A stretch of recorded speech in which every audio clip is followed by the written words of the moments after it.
تو اب میں آپ سے عرض کر رہا تھا کہ جب آپ کے پاس کورٹ کا قانون چینج کرنے کا اختیار ہی نہیں ہے تو اب آپ اپنا فائدہ دیکھو.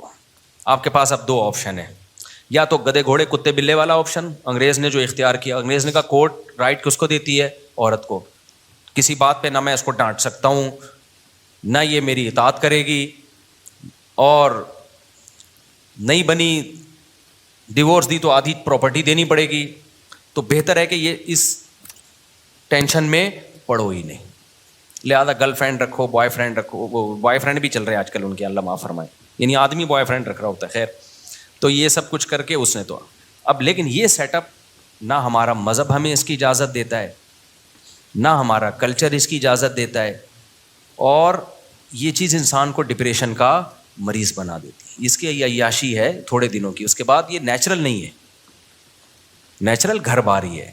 خلق من الماء بشرا فجعلہ نسبا وصہرا, اللہ کہتے ہیں پانی سے انسان کو بنایا, ددیال نلیال بھی دیا اور سسرال بھی دیا. تو اسلام دین فطرت ہے نا, قرآن بار بار کیا کہتا ہے, اسلام کیا ہے, نیچر ہے انسان کی. تو نیچر میں سسرال بھی ہے اور ددیال بھی اور ننیال بھی. گرل فرینڈ بوائے فرینڈ میں نہ سسرال نہ ننیال نہ ددیال, جیسے گدھے کے نہ سسرال ہوتا ہے نہ ننیال ہوتا ہے نہ, بار بار میں بتاتا ہوں نا, گدھے کا تعارف آپ کبھی کرواتے ہیں, آپ بولتے ہیں میرا گدھا ہے, یہ اس کے والد ہیں, یہ اس کے چچا ہیں, یہ اس کے ساس ہیں, یہ اس کی نند ہیں. کبھی ہوتا ہے گدھے میں گدھی کی نند آئی ہوئی ہیں آج, نہیں ہوتا نا. نہ کتوں کی نند ساس ہوتی ہے, کچھ بھی نہیں ہوتا. تو ایک سسٹم وہ ہے کہ گدے گھوڑے کتے بلی والا, جو گرل فرینڈ والا. کبھی بھی کسی کی گرل فرینڈ بوائے فرینڈ دیکھا کرو نا, وہ آپ کو آ کے بتایا کریں گی میری گرل فرینڈ ہے, بولے کام کتوں والا کیا ہے, کام کیا کیا ہے, کتے والا. انسان کی 3 پیس سوٹ اور ٹائی سے پہچان نہیں ہوتی ہے ذہن میں. اللہ پہلے عمل کو دیکھتا ہے, آپ کے کام آپ بھنگیوں والے کر رہے ہو اور 3 پیس سوٹ ٹائی میں بڑے بریف کیس میں گھوم رہے ہو, تو اللہ کی نظر میں یہ آپ کے یہ نا, یہ جو ڈریسنگ اور یہ چیزیں بالکل بھی اللہ ان چیزوں سے متاثر نہیں ہوتا. اس سے وہ دھوتی بنیان والا بھنگی اچھا ہے جو زنا نہیں کرتا. آج کل ایٹیٹیوڈ دیکھا جاتا ہے, اسٹائل وسٹائل کیسے ہیں, اور پیسہ ویسا, گاڑیاں واڑیاں اچھی, بس اس سے انسان کو پہچانا جاتا ہے. اصل تہذیب میں سب سے پہلے تو یہ ہے. تو اب گوروں نے اس کا حل یہ تلاش کیا کہ بھائی ہم کرتے ہی نہیں, ہم یہ کر نہیں سکتے میرے بھائی, ہم کتے بلے والے کام منہ سے, تاکہ آپ کو سبق تازہ ہو جائے نا. اگر شیطان کبھی ورغلائے کروانے کے لیے, تو آپ بولے ہم نے تو بولا ہے کہ ہم نہیں کریں گے یہ کام کبھی. تو زنا یہ کتے بلی کا کام ہے. اب نکاح کریں گے تو یہ ٹینشن ہے, اگر بالفرض انبن ہو گئی تو بیگم نے آپ کی ایسی کی تیسی کر دینی ہے, ایسی واٹ لگانی ہے کہ نسلیں یاد رکھیں گی. تو بھائی اب ایک ہی حل ہے آپ کے پاس, زنا کر نہیں سکتے, نکاح کرو تو پھر لبرل لڑکیوں سے, اور سلیو لیس کپڑے پہن کے گھوم رہی ہیں, اور اسٹائلش, جیسے آج کل فلمیں دیکھ دیکھ کے نا ہر ایک کو وہی چاہیے جو جس کو ایوارڈ مل رہا ہے حسن کا, اسی ٹائپ کی اسٹائلش قسم کی لڑکی چاہیے. وہ ٹھڑک تھوڑی سی تمہاری اس سے وقتی طور پہ پوری ہو جائے گی, اس کے بعد جو تمہارا سر بجائے گی نا, وہ گنجا کرے گی تمہیں, تمہاری نسلیں یاد رکھیں گی, کیونکہ کورٹ کس کا ساتھ دے گی, اس کا ساتھ دے. حتیٰ کہ اگر اس کو کوئی انکل پسند آ گئے, آپ کچھ بھی نہیں بگاڑ سکتے اس کا. میں کیا بتاؤں, جو میرے پاس کیسز آتے ہیں, نہیں دل چاہتا, کیونکہ برائی کو بیان کرنے سے کیا پھیلتی ہے, میرا دل چاہتا ہے کبھی میں بٹھا کے نا اس کو لائیو کر دوں کہ یہ ہو رہا ہے مارکیٹ میں, کیا ہو رہا ہے, اچھے اچھے گھروں کے جو کیسز آ رہے ہیں. کیونکہ یونیورسٹیوں میں لبرل بنایا جا رہا ہے لڑکیوں کو, براڈ مائنڈڈ بنایا جا رہا ہے. تمہارے بھی وہی رائٹ ہیں جو مردوں کے آنکھوں میں آنکھیں ڈال کے بات کرو. پھر جب وہ آنکھوں, پہلے زمانے میں یہ سکھایا جاتا تھا شوہر تو گویا مجازی خدا ہوتا ہے, اگر حکم دیا جاتا شوہر کے کسی کے سامنے سجدہ کرنے کا, تو عورت کو حکم دیا جاتا کس کے سامنے سجدہ کرے, شوہر کے سامنے. ساس ماں کی جگہ ہے. ایک بہت بڑے گورنمنٹ کے آفیسر آئے کچھ دن پہلے ملنے کے لیے, بہت بڑے آفیسر ہیں. میں نے ان کی بچی کا نکاح پڑھایا, اور کیوں پڑھایا مجھے پتا ہے, بندہ بڑا خاندانی ہے. انہوں نے کہا میں نے اپنی بیٹی, بڑی ایجوکیٹڈ لڑکی, ان کی بیٹی بھی ایجوکیٹڈ, خود بھی بہت بڑے آفیسر ہیں, کس ڈپارٹمنٹ میں یہ نہیں بتاؤں گا, ظاہر ہے پھر کسی کا راز فاش کرنا صحیح نہیں ہے, اور بہت پاورفل آدمی ہے. کہتے ہیں میں نے اپنی بچی کو رخصت کرتے ہوئے نا یہ بتایا کہ تم نے ساس کی خدمت اپنی ماں سے زیادہ کرنی ہے. ایک پڑھی لکھی لڑکی کو پڑھا لکھا باپ بولو سمجھا رہا ہے. انہوں نے کہا میں چونکہ کاؤنسلنگ بھی کرتا ہوں نا, گھروں کو جوڑنے کا کام کرتا ہوں, آج کل جو گھر انہوں نے بتایا ان کی رپورٹ ہے کہ زیادہ جو ٹوٹ رہے ہیں وہ لڑکیوں کی مائیں توڑ رہی ہیں. سمجھ میں آ رہی ہے بات؟ جہاں سسرال کی 2 شکایتیں کی, بجائے اس کو حل کرنے کے یا تھوڑا سا بچی کو صبر کی تلقین کرنے کے, ماں اور زیادہ اس کو بھر کے بھیجتی ہے کہ اب اس طرح کر رہا ہے جا کے. اب اگر ساس یہ بات کرے نا تو یہ لکھ کے چلی جا, یہ والی گالی دیکھ رہی ہے, یہ والا پورا سینٹینس پورا دہرا دینا ہے اس کو. سمجھ میں آ رہی ہے بات؟ اب اگر تیرا میاں کچھ اونچ نیچ کرے نا, عید پہ تھوڑا سستی شاپنگ کرا دے, تو یہ ہے, یہ برگر کی قیمت چل رہی ہے, یہ کلفٹن میں جو ایک جوڑا اس کی یہ قیمت چل رہی ہے, اتنے پیسے تو کم از کم بنتے ہی ہیں. تو وہ مجھے بتا رہے تھے, میں نے بچی کو رخصت کیا تو میں نے بتایا, اس کے ساس سسر کو بٹھایا, کیا صحیح ہے تمہارے ماں باپ ہیں, باپ اپنی بیٹی کا گھر بسانے کے لیے, ماں کو اپنی بیٹی کا گھر بسانے کے لیے عقل مند ماں باپ کو اپنا حق چھوڑنا پڑتا ہے.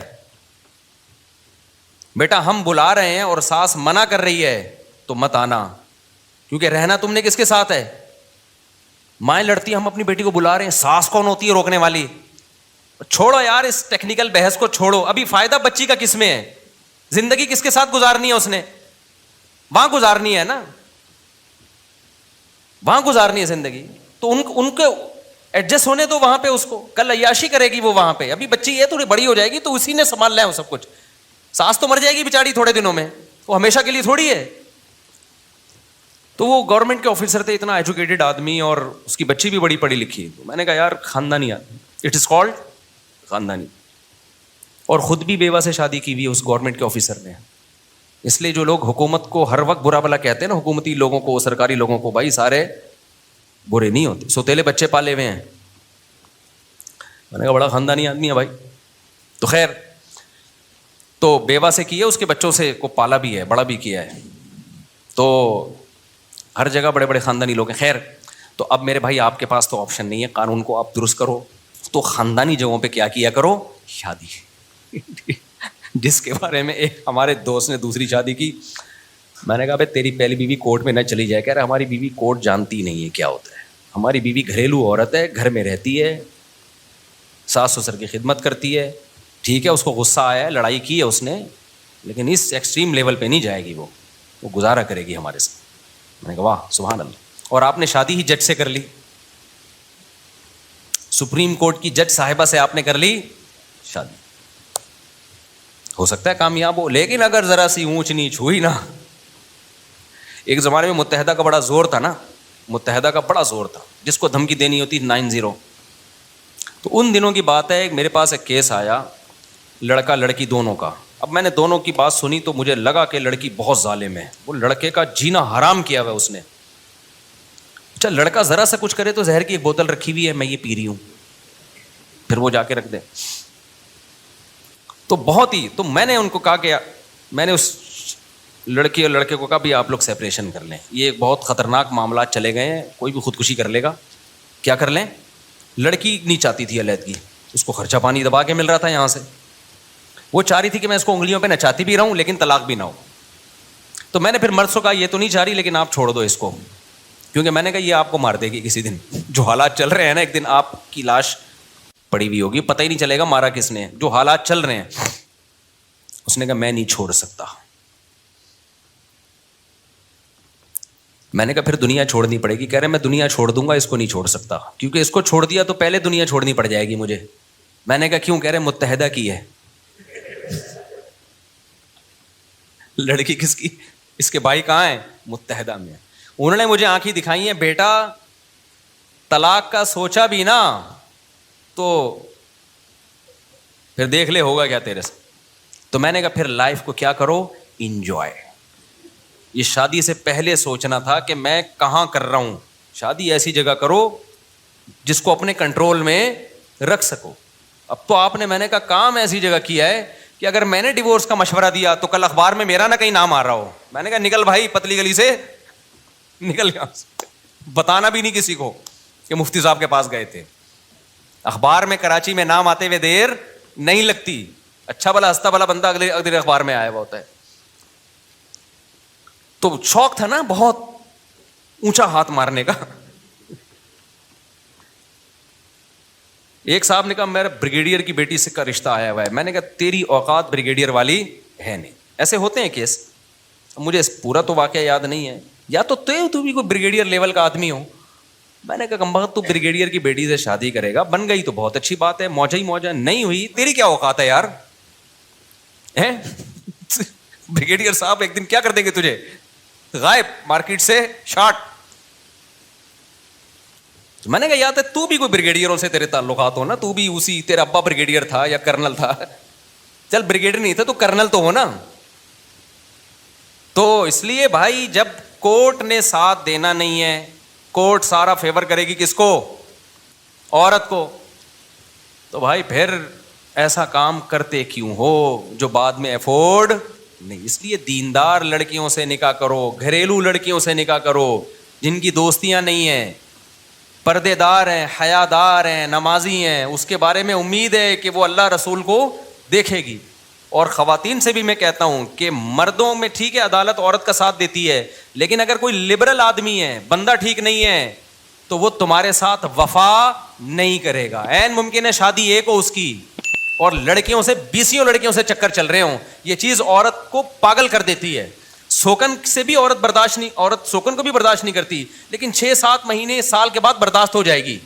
گرل فرینڈ کا سیٹ اپ ایسا ہے کہ جب عورت کو پتہ چل جائے نا میرا میاں ہے ہی ٹھرکی, پھر عورت کے لیے روز آنا ایسے جیسے آگ کے انگارے پہ, آج پتہ نہیں کس سے بات کر رہا ہے, کل پتہ نہیں کس سے تعلق ہو. سوکن کا تو ایک حد تک ہوتا ہے نا, اس کے بعد چلو بھائی اب کمپرومائز کر لیتی ہے. اسلامی سوسائٹی میں ہمیشہ سے مرد زیادہ شادیاں کرتے آئے ہیں, عورتیں برداشت کر لیتی ہیں, نارمل ہو جاتی ہیں تھوڑے دنوں میں. لیکن یہ جو گرل فرینڈ ہے نا اس میں نارمل نہیں ہوگی وہ, کیونکہ اس کی تو کوئی انتہا, کوئی خوبصورت لڑکی آئے گی, عورت کو اپنے شوہر کے بارے میں خطرہ ہوگا کہ یہ ٹھرکی اس کو دیکھ رہا ہے, یہ جا رہا ہوگا, وہ ہر وقت یہ خطرہ, آج رات 2 بجے دیر سے کیوں گھر آ رہا ہے, پتہ نہیں کہاں بیٹھا ہوا تھا. یہ تو یہ زندگیاں برباد کر دیتی ہیں. تو اس لیے بھائی آپ کے پاس تو یہی آپشن ہے اب کہ نکاح کرو, دیندار گھریلو جگہوں پہ جاؤ. اور لڑکیوں کو بھی چاہیے کس کے پاس جائیں, گھریلو دیندار آدمی دیکھیں. اچھا بعض خواتین دیکھ رہی ہینڈسم ہونا چاہیے, دین نہیں دیکھ رہی. وہ ہینڈسم اگر تمہیں اچھا لگ رہا ہے نا, 20 لڑکیوں کو اور کو اچھا لگ رہا ہوگا, اور سب لائن مار رہی ہوں گی. آج کل لڑکیوں میں بہت کم لڑکیاں جو صرف میرا بیان سن رہی ہیں وہ نیک ہیں, ان کے علاوہ جو لڑکیوں کا جو چل رہا ہے نا سیٹ اپ, وہ یہ چل رہا ہے کہ تھوڑا سا ہینڈسم ہے نا تو لائن مارنے میں ذرا بھی ٹائم, بولو یقین نہ آئے, آپ ایک اپنی ٹک ٹاک پہ ویڈیو بنا کے ڈال دو, اگر آپ ہینڈسم ہو نا تو آپ نیچے کمنٹس میں اتنی لڑکیوں نے لائن ماری ہوئی ہوگی, اپنا نمبر دے دو, اپنا نمبر دے دو. تو کوئی خاتون جب ایسے مرد سے نکاح کرے گی تو بھائی صرف آپ ہی کو اچھا نہیں لگ رہا, آپ کے علاوہ بھی 20 کو اچھا لگ رہا ہے. اگر یہ دیندار ہوگا تو آپ پہ گزارا کرے گا, دیندار نہیں ہوگا تو شادی آپ سے کرے گا. اور گپ شپ, کیونکہ بیوی سے گپ شپ لگانا دنیا کا سب سے مشکل کام ہے. وہ بہت ہی کوئی دیندار ہوگا جو بیوی کو ٹائم دے گا, ورنہ جو چیز حاصل ہو گئی ہے, جو ٹھرکی لوگ ہیں وہ کہتے ہیں یار یہ تو اپنی ہے نا, یہ کوئی بھاگی تھوڑی جا رہی ہے. تو گپ شپ تو ادھر لگائے گا جو فیس بک پہ رابطہ کر رہی ہے, ٹک ٹاک پہ رابطہ کر رہی ہے, فون پہ رابطہ کر رہی ہے, گپ شپ تو ادھر لگائے گا. وہ پروگرام تو بڑھ گیا. جب آپ نے کسی لبرل سے شادی کر لی تو پروگرام تو کیا ہو گیا, وہ تو بڑھ گیا بھائی. تو اس لیے ریلیشن کس سے قائم کرو بھائی, اور قرآن کی آیت یاد رکھو, الطیبات للطیبین والطیبون للطیبات. پاکیزہ مردوں کو رغبت پاکیزہ عورتوں میں ہوتی ہے, اور پاکیزہ عورتوں کو رغبت پاکیزہ مردوں میں. ناپاک مردوں کو رغبت ناپاک عورتوں میں, اور ناپاک عورتوں کو رغبت ناپاک مردوں میں ہوتی ہے. تو ایسی کنڈیشن میں اگر کوئی اپنی بیوی کو طلاق دے گا تو طلاق ہو جائے گی. یہی کہا جائے گا اس میں قوت برداشت کم ہے, ہائپر ہو جاتا ہے بہت جلدی, تو اس کے تمام شرعی حکام نافذ ہوں گے. لیکن ایک نفسیاتی بیمار وہ ہوتا ہے جو ایب نارملٹی کی طرف چلا جاتا ہے, ایب نارمل حرکتیں کرنا شروع کر دیتا ہے جو ایب نارمل لوگوں کی ہوتی ہیں, جس کو ایک نوعیت کا پاگل کہہ سکتے ہیں آپ. تو اگر کسی کی نفسیاتی بیماری پہلے سے مشہور ہے کہ وہ ایب نارمل ہو جاتا ہے جب اس پہ یہ دورہ چڑھتا ہے, اور اس کے عادات اور جو باتیں ہیں وہ زیادہ تر عام نارمل لوگوں کی روٹین سے ہٹ کر ہوں, ایسی حرکتیں کر رہا ہوں, کوئی اس کو دیکھے تو بولے بھائی یہ بندہ کھسک گیا ہے, یہ صحیح کنڈیشن میں نہیں ہے, تو جس کی یہ حالت پہلے سے مشہور و معروف ہوگی نا، اگر اس کی بیوی موجود ہو اور اس نے اس کو طلاق دے دی، تو اگر وہ یہ دعویٰ کرتا ہے کہ میں نے یہ جو طلاق دی ہے تو میری وہی کنڈیشن تھی کہ میرا دماغ صحیح طور پہ کام نہیں کر رہا تھا، اور چونکہ اس کی عادت پہلے سے مشہور بھی ہے، تو اگر وہ یہ دعویٰ کرتا ہے، اس سے پوچھا جائے گا بھائی تم نے یہ جو ڈیورس دی ہے نارمل کنڈیشن میں دی ہے یا تمہارا دماغ کام نہیں کر رہا تھا؟ اگر وہ یہ دعویٰ کرتا ہے کہ میرا دماغ کام نہیں کر رہا تھا، میں نارمل نہیں تھا، اور حالات اور حرکات و سکنات سے بھی لگ رہا ہو کہ نارمل نہیں ہے، تو اس سے قسم اٹھوائی جائے گی۔ اگر وہ قسم اٹھا لیتا ہے کہ میں نارمل کنڈیشن میں نہیں تھا، میرا دماغ کام نہیں کر رہا تھا، تو اس کی بیوی کو طلاق واقع نہیں ہوگی۔ لیکن اگر وہ قسم نہیں اٹھاتا یا اس طرح کا دعویٰ نہیں کرتا، یا قرائن سے صاف پتہ چل رہا ہے کہ یہ نارمل تھا، ساری باتیں اس کی نارمل تھیں، صرف طلاق کے وقت یہ کہہ رہا ہے کہ میں اب نارمل تھا، تو پھر اس کا یہ دعویٰ قابل قبول نہیں ہوگا اور طلاق واقع ہو جائے گی۔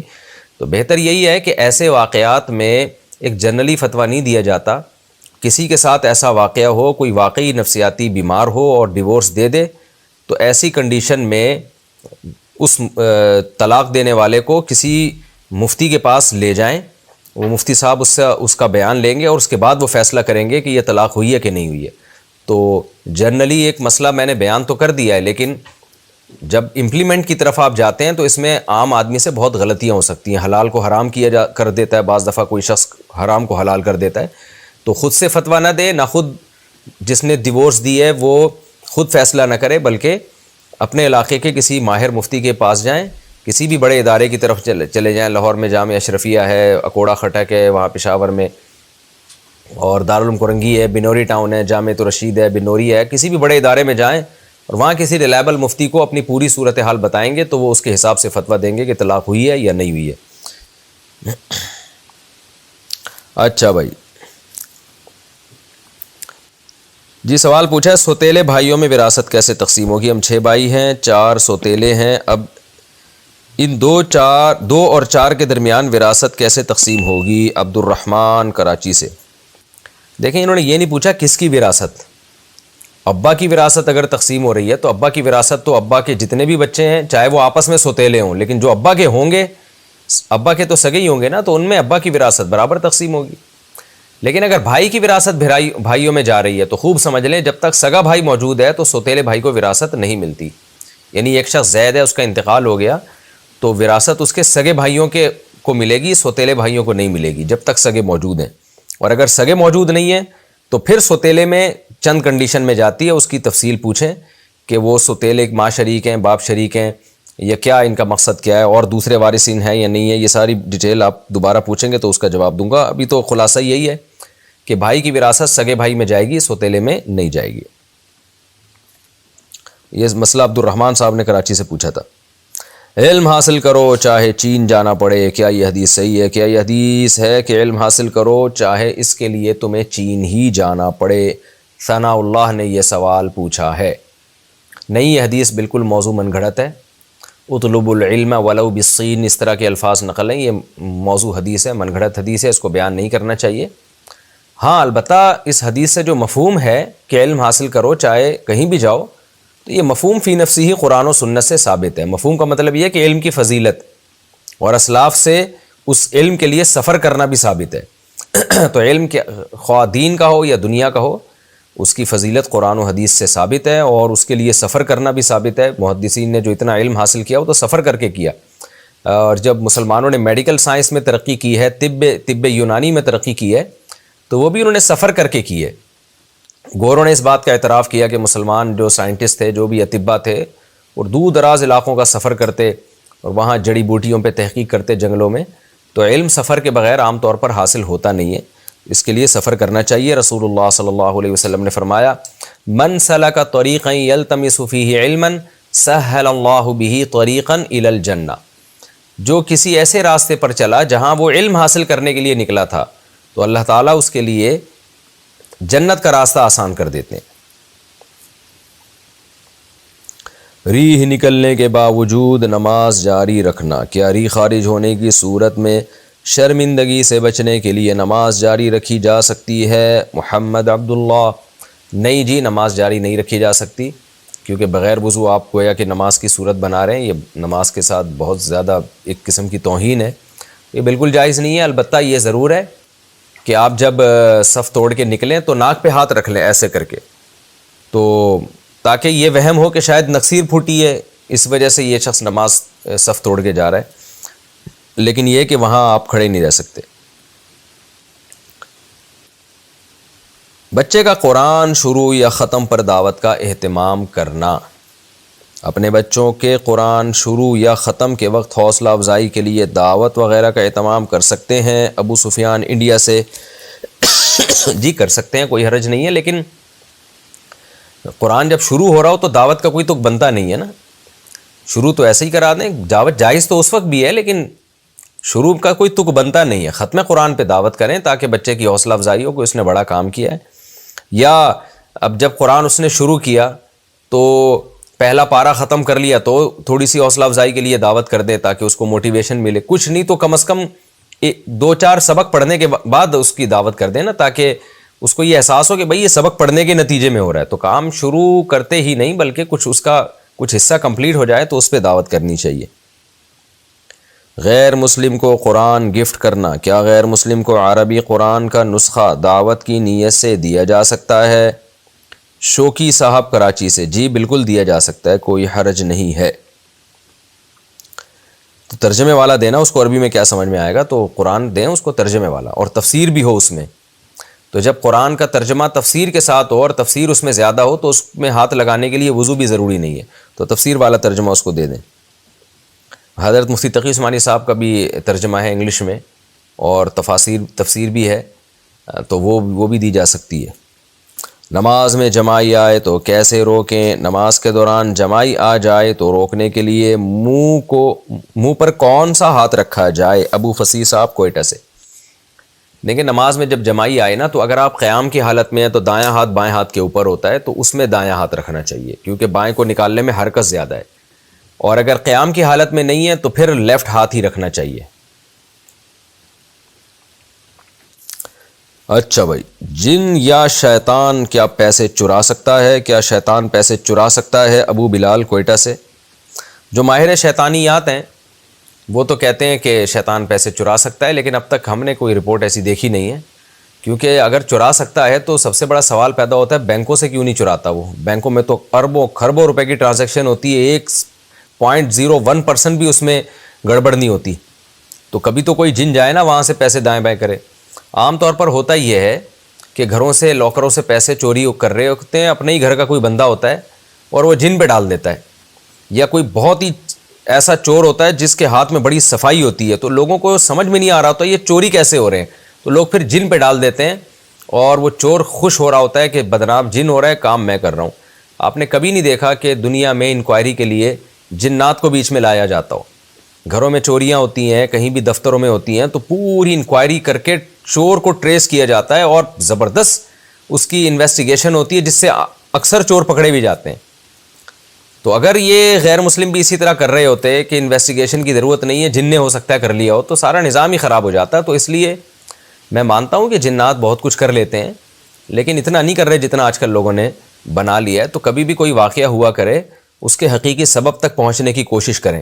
سبب سمجھ میں نہیں آ رہا تو آپ سوچیں کہ کوئی بڑی کلاکاری کی ہے جن نے, سوری جن کہہ رہا ہوں, وہ انسان نے جو جینی جیسا ہی ہو گیا نا ایک طرح کا وہ. تو اس لیے اس کے اسباب تک پہنچیں اور پھر اس کی حفاظت کا انتظام کریں. آپ جنات پہ ڈال کے اپنی جان نہ چھڑائے کریں. میاں بیوی میں جھگڑے ہو رہے ہوتے ہیں اپنی حرکتوں کی وجہ سے, تو فوراً فلاں نے جادو کر دیا ہے, فلاں نے جن چڑھا دیا ہے, تو یہ اس لیے ہو رہا ہے اپنی حرکتیں ٹھیک نہیں کرتے کہ بھائی تمہارے اخلاق ٹھیک نہیں ہے, اس وجہ سے لڑائی جھگڑے ہو رہے ہیں. تو اپنی خامیوں کی اصلاح کرو. تو وہ جن چڑیل بھوت کے چکر میں نا جو کام مسلمان کو کرنا چاہیے وہ کرتا ہی نہیں ہے, اور فساد کی طرف چلا جاتا رہتا ہے, اور پھر افسوس بھی نہیں ہوتا, ندامت بھی نہیں ہوتی, کیونکہ جب سارا ہی جن پہ ہی ملبہ ڈال رہے ہیں تو اپنی غلطیوں کی اصلاح کیسے کرے گا؟ غیر مسلم لوگ جب کوئی ناکامی ہوتی ہے تو اسباب پہ غور کرتے ہیں, مہینے مہینے ان کی میٹنگز ہوتی ہیں کہ یہ ناکامی ہوئی کیوں ہے, اس ناکامی کو دور کرنے کی کوشش کی, دوبارہ اس غلطی کو دہراتے نہیں ہیں. اور ہمارے یہاں کیا ہوتا ہے, غلطی ہو گئی یار, یہ جن نے کر لیا ہوگا, چڑیل نے کر لیا ہوگا یہ کام, یا فلاں نے جادو کر دیا ہوگا, تو بس اسی چکر میں پڑے رہتے ہیں اور اپنی خامیوں کی اصلاح نہیں کرتے. والدین کی اجازت کے بغیر نکاح کا حکم. اگر کوئی لڑکی اپنی ناسمجھی کی وجہ سے اپنے والدین کی مرضی کے بغیر کسی لڑکے سے نکاح کر لے اور لڑکے کے خاندان میں جانے کے بعد اسے اپنی غلطی کا احساس ہوا اور وہ علیحدگی چاہتی ہے مگر لڑکا نہیں مان رہا، تو یہاں سعودی عرب کے علماء کہتے ہیں کہ والدین کی مرضی کے بغیر نکاح ہوتا ہی نہیں۔ آپ اس بارے میں رہنمائی فرما دیں۔ خالد ابراہیم قطر سے، سعودی عرب میں فقہ حنبلی رائج ہے، تو فقہ حنبلی میں لڑکی کا جو ولی ہے یعنی باپ ہے اس کی اجازت کے بغیر نکاح منعقد ہی نہیں ہوتا، اور فقہ حنفی میں اگر لڑکا لڑکی کے جوڑ کا ہے بالکل ہی کمتر نہ ہو تو ولی کی اجازت کے بغیر بھی نکاح ہو جاتا ہے، لیکن فقہ حنفی میں بھی یہ کوئی اچھا کام نہیں ہے کہ اس کی حوصلہ افزائی کی جائے۔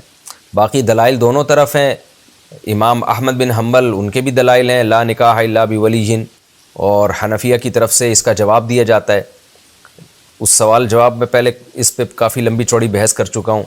سب سے پہلے احناف قرآن سے دلائل دیتے ہیں، پھر حدیث سے دلائل دیتے ہیں، پھر حدیث کا مفہوم بیان کرتے ہیں کہ اس کا مفہوم کیا ہے، وہ تو ایک الگ بحث ہے۔ ابھی جو بات جس کو فوکس کرنا چاہیے وہ یہ کرنی چاہیے کہ آپ اردو اسپیکنگ معلوم ہوتی ہیں، اور یہ خاتون ہے، اچھا یہ بندے نے پوچھا ہے خالد ابراہیم نے قطر سے، تو یہ جو خاتون ہے یہ بظاہر اردو اسپیکنگ ہی لگ رہی ہیں، آپ نے بھی اردو میں ہی سوال پوچھا ہے، اور سعودی عرب میں رہتی ہیں۔ تو بات یہ ہے کہ نکاح کرنے سے پہلے تو سعودی علماء سے فتویٰ لیا نہیں انہوں نے، اور فقہ حنفی کے مطابق نکاح کر لیا انہوں نے۔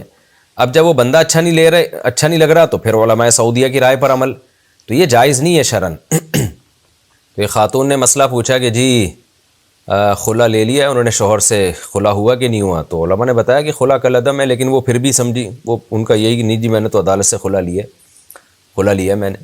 کچھ سال کے بعد ان کو خیال آیا کہ بھئی پہلے شوہر کے پاس دوبارہ جانا ہے، تو پھر مفتیوں سے فتویٰ لیتی پھر رہی ہیں کہ یہ خلا میرا پرانا والا صحیح ہوا تھا کہ نہیں ہوا تھا۔ یہ دین کے ساتھ مذاق ہے۔ تو اسی طرح آپ بغیر ولی کے ایک خاتون کہیں شادی کر رہی ہے، اور جب اسے کہا جاتا ہے کہ یہ تو آپ سعودی عرب میں رہتی ہیں اور حنبلی علماء جو ہیں وہ فقہ حنبلی میں یہ تو جائز نہیں ہے، تو وہ کہہ دیتی ہے میں حنفی ہوں۔ اب جب شادی کر لی فقہ حنفی کو فالو کیا، اب شوہر اچھا نہیں لگ رہا تو فقہ حنبلی کو فالو کیا جا رہا ہے کہ جی میرا تو نکاح ہی نہیں ہوا تھا۔ یہ دین کے ساتھ مذاق ہے۔ تو اس لیے اب ان کا حکم یہی ہے کہ انہوں نے اگر باپ کی مرضی کے بغیر نکاح کیا تھا اور وہ لڑکا ان کا ہم پلہ تھا یعنی غیر کفو نہیں تھا، تو یہ نکاح منعقد ہو گیا۔ چونکہ فقہ حنفی کو فالو کر رہی ہیں تو فقہ حنفی میں نکاح ہو جاتا ہے۔ اب ان کے لیے طلاق لیے بغیر کہیں اور نکاح کرنا جائز نہیں ہے۔ البتہ جب انہوں نے نکاح کیا تھا اسی وقت اگر یہ مسئلہ معلوم کر لیتی اور وہاں کورٹ سے وہ سوال جمع کرا دیتی یا کورٹ میں اپنا کیس لے کے جاتی اور عدالت فیصلہ کر دیتی کہ نکاح کالعدم ہے، تو پھر کورٹ کا فیصلہ بہرحال وہ نافذ ہوتا ہے، چاہے وہ کوئی حنفی ہو یا حنبلی ہو، اس سے فرق نہیں پڑتا۔ تو لِأَنَّ الْقَضَاءَ يَرْفَعُ الْخِلَافَ، تو اب ان کے لیے یہ جائز نہیں ہے کیونکہ انہوں نے یہی سمجھ کے نکاح کیا تھا کہ یہ نکاح ہو رہا ہے، تو فقہ حنفی کو فالو کیا انہوں نے، جو ان کا جس فقہ کو یہ ہمیشہ فالو کرتی رہی ہے۔ تو اب یہ عرب علماء کے فتوے کا سہارا لے کے یہ کہنا کہ نکاح ہی منعقد نہیں ہوا تھا، یہ ان کے لیے جائز نہیں ہے۔ اب یوں ہی سمجھا جائے گا کہ نکاح ہو گیا ہے۔ اب ان کو چاہیے کہ اگر یہ نہیں رہنا چاہتی تو ان سے طلاق لے شوہر سے۔ درزی بچا ہوا کپڑا کیا خود رکھ سکتا ہے؟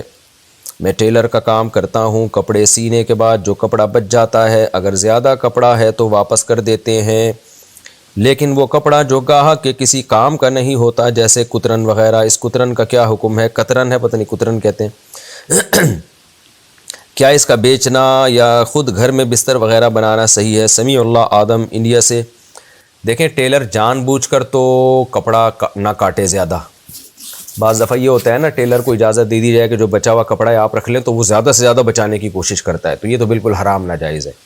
لیکن پوری ایمانداری کے ساتھ اس نے کپڑا بنایا، لباس بنایا، سیا، پھر کوئی ایسے قطرن جسے کہتے ہیں وہ بچ گئی، وہ تھوڑا کپڑا بچ گیا جو کسٹمر کے کام کا نہیں ہے، تو پھر کسٹمر کی طرف سے دلالتاً اجازت دی ہوتی ہے کہ بھائی جو چاہے کرو، یعنی وہ اس کو اس میں کوئی دلچسپی نہیں ہوتی، تو پھر وہ ٹیلر رکھ سکتا ہے، اس کو اپنے استعمال میں لا سکتا ہے۔ آئی وی ایف ٹریٹمنٹ کے ذریعے حمل ٹھہرانا۔ میری شادی کو 3 سال ہو گئے ہیں مگر اولاد نہیں ہوئی ہے، ڈاکٹر نے ہمیں آئی وی ایف ٹریٹمنٹ کا طریقہ بتایا ہے، اس میں مرد کے اسپرم لے کے فرٹائل ایگز نکال کر اس میں انجیکٹ کرتے ہیں، پھر واپس یوٹرس میں ڈال دیتے ہیں، اس طرح سے حمل ٹھہر جاتا ہے۔ کیا یہ طریقہ جائز ہے یا نہیں؟ جواد احمد کراچی سے۔ مجبوری میں گنجائش ہے اس کی۔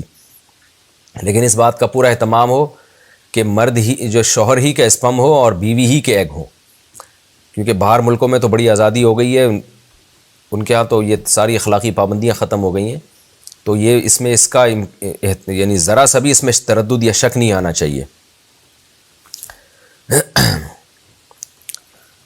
لڑکیوں کا فورسز جوائن کرنا، کیا لڑکیوں کا آرمی یا دیگر فورسز میں جانے کی شرعاً اجازت ہے؟ ثنا صاحبہ کراچی سے۔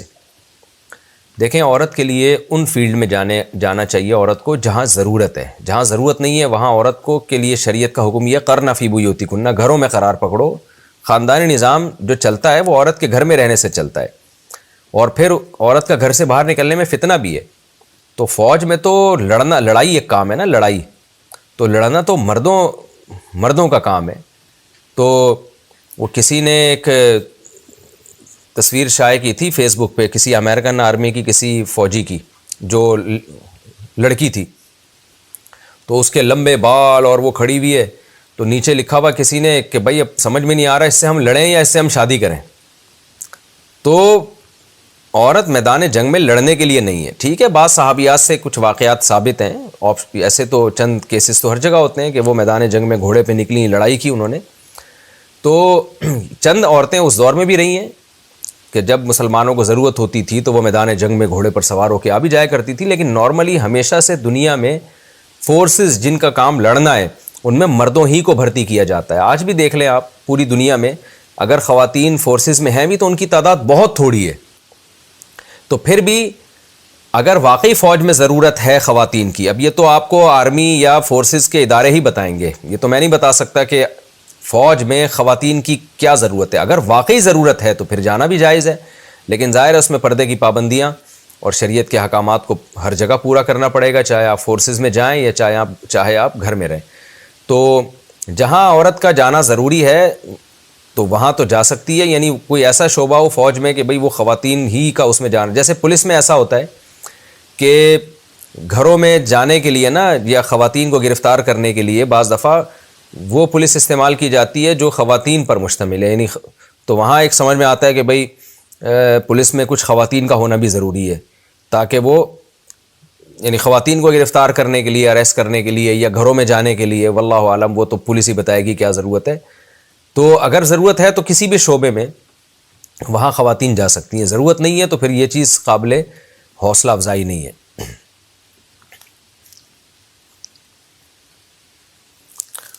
اعضاء ٹرانسپلانٹ کرنے کا حکم، کیا جان بچانے کی خاطر اعضاء کا ٹرانسپلانٹیشن جائز ہے جبکہ عضو دینے والے کو کوئی نقصان نہ ہوتا ہو؟ نبیل فیصل مکہ مکرمہ سے۔ دیکھیں، اپنی باڈی کا ایسا عضو دینا جس سے آپ کی زندگی خطرے میں پڑ جائے یا آپ اس عضو سے محروم ہو جائیں، یہ تو حرام ہے، ناجائز ہے، کیونکہ جتنا دوسرے کی زندگی اہم ہے اتنی ہی آپ کی زندگی بھی شریعت کی نظر میں اہم ہے۔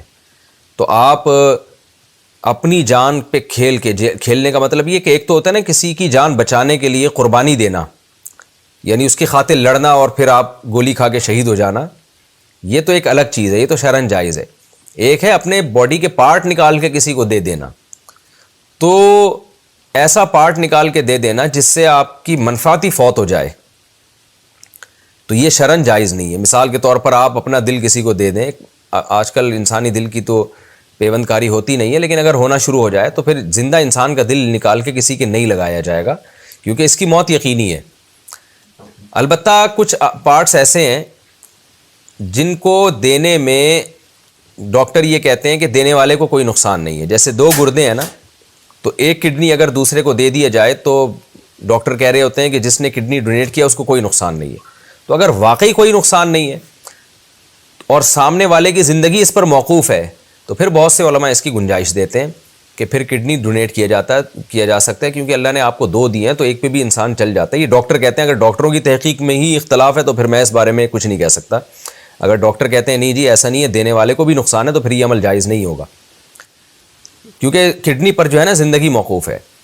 البتہ ایسا اپنا عضو کسی کو دینا جس پر اس کی زندگی موقوف نہیں ہے تو وہ جائز نہیں ہے، چاہے وہ اللہ نے آپ کو 2 ہی دی ہوں، جیسے 2 آنکھیں ہیں، تو آپ زندہ آدمی اپنی ایک آنکھ کسی نابینا کو ڈونیٹ نہیں کر سکتا، وجہ اس کی ہے کہ اس پر اس کی زندگی موقوف نہیں ہے۔ تو گردے پر تو زندگی موقوف ہوتی ہے، تو اس لیے گردہ ڈونیٹ کرنے کی بعض علماء گنجائش دیتے ہیں، لیکن اس کے علاوہ جو پارٹس ہیں وہ ڈونیٹ کرنے کی شرعاً اجازت نہیں ہے، الا یہ کہ سامنے والے کی زندگی اس پر موقوف ہو اور وہ عضو ڈونیٹ کرنے کے بعد آپ بھی زندہ رہیں۔ یہ دو شرطوں کے ساتھ گنجائش ہے۔ اور بھی بہت سارے اس میں قانون بھی ہیں، تو ان قوانین کو بھی فالو کرنا پڑے گا، کچھ بین الاقوامی قوانین ہیں، کچھ ملکی قوانین ہیں۔ البتہ یہ جو بعض لوگ وصیت کر کے جاتے ہیں نا کہ میرے مرنے کے بعد میری آنکھیں ڈونیٹ کر دینا، میرا یہ فلاں دل دے دینا، تو یہ شرعاً جائز نہیں ہے، اس وصیت کی شرعی کوئی حیثیت نہیں ہے۔ ٹخنے ڈھانپنا زیادہ گناہ ہے یا داڑھی کاٹنا؟ ازار ٹخنے کے اوپر رکھنا بڑی سنت ہے یا داڑھی رکھنا؟ میرا ہی نام لے کے کہہ رہے ہیں کہ جی مفتی طارق مسعود صاحب نے کہا ہے کہ جس کا ازار ٹخنے سے نیچے ہے اس کی نماز نہیں ہوگی، جبکہ یہ کبھی نہیں سنا کہ کلین شیو آدمی کی نماز نہیں ہوگی۔ کامران شیخ انڈیا سے۔ اچھا بھائی کامران شیخ صاحب، حدیث میں آتا ہے، بخاری کی حدیث ہے، ان اللہ لا يقبل صلاة رجل مسبل ازارہ، اللہ اس شخص کی نماز قبول نہیں کرتے جو اپنے ازار کو ٹخنوں سے نیچے ڈھانپتا ہے۔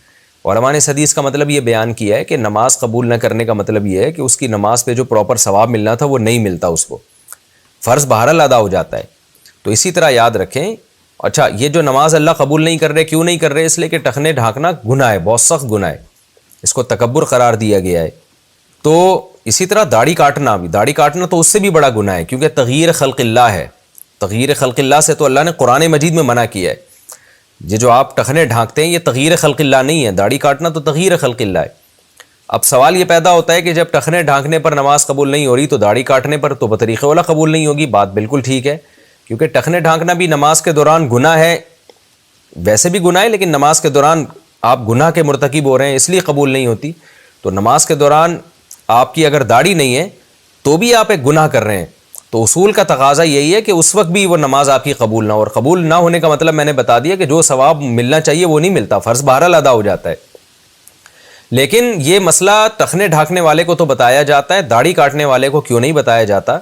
اس کی وجہ یہ ہے کہ ٹخنے تو 2 منٹ میں انسان اوپر کر لے گا نا فولڈ کر کے، داڑھی کاٹنے والے تو ان کو اگر یہ مسئلہ یوں کہا جائے کہ جی ثواب نہیں ملتا تو وہ داڑھی رکھنا تو دور کی بات، ڈر یہ ہے کہ نماز سے بھی جائیں گے وہ۔ تو اس لیے ان کی حوصلہ افزائی کے لیے کہا جاتا ہے کہ چلو یار داڑھی کاٹتے ہو تو ایک گناہ کر رہے ہو، تو اب دوسرا گناہ کہ نماز بھی چھوڑ دو، یہ نہ کرو۔ تو ان کی حوصلہ افزائی کے لیے یہ مسئلہ بیان ہی نہیں کیا جاتا اس طریقے سے، اور پھر اللہ کی رحمت سے امید بھی لگائی جا سکتی ہے کہ قبول کرنے والا تو اللہ تعالیٰ ہے نا، تو اللہ اگر قبول کر لے تو ہمیں کیا جا رہا ہے۔ اور بہرحال فرض تو ذمے سے ساقط ہو ہی جاتا ہے، اور نماز کا کچھ نہ کچھ ثواب تو بہرحال ملتا ہے، جو اس کامل درجے کا ثواب ملنا چاہیے تھا وہ بہرحال نہیں ملتا، کیونکہ نماز کے دوران آپ گناہ کر رہے ہیں، داڑھی آپ کی کٹی ہوئی ہے۔ اس لیے علماء کہتے ہیں داڑھی کاٹنا ایک ایسا گناہ ہے جو 24 گھنٹے انسان کے ساتھ چپکا ہوا ہے۔ جتنے بھی گناہ ہیں نا کچھ دیر کے لیے ہوتے ہیں پھر ختم ہو جاتے ہیں، ان کے اثرات نحوست تو رہتی ہے لیکن وہ ختم ہو جاتے ہیں۔ داڑھی کاٹنا تو ایسا گناہ ہے جو 24 گھنٹے آپ کے ساتھ چپکا ہوا ہے۔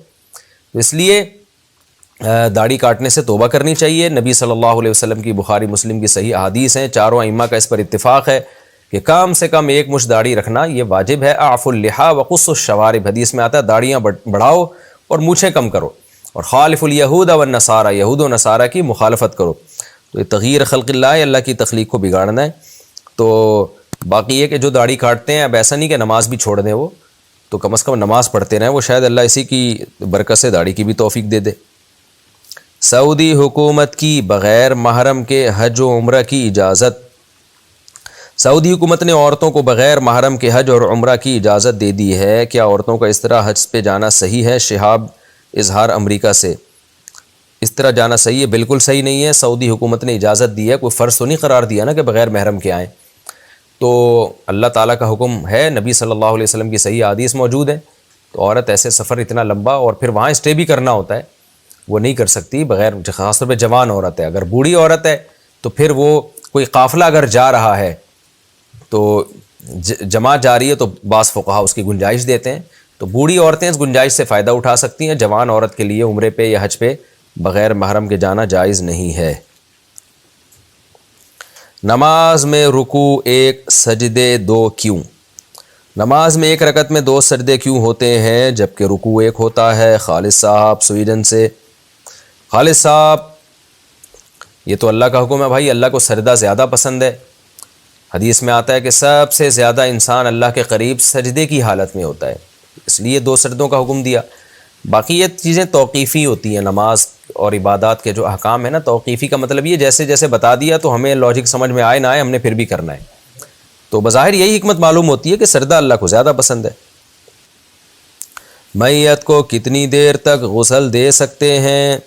جب کسی کا انتقال ہو جائے تو فوراً غسل دینا چاہیے. بعض لوگ تاخیر سے غسل دیتے ہیں، اس بارے میں شرعی مسئلہ کیا ہے؟ عبداللہ صاحب کراچی سے.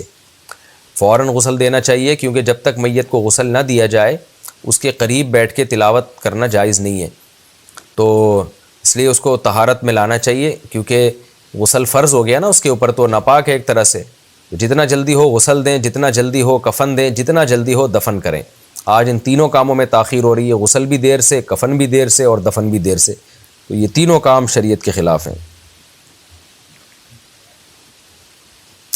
امتحان میں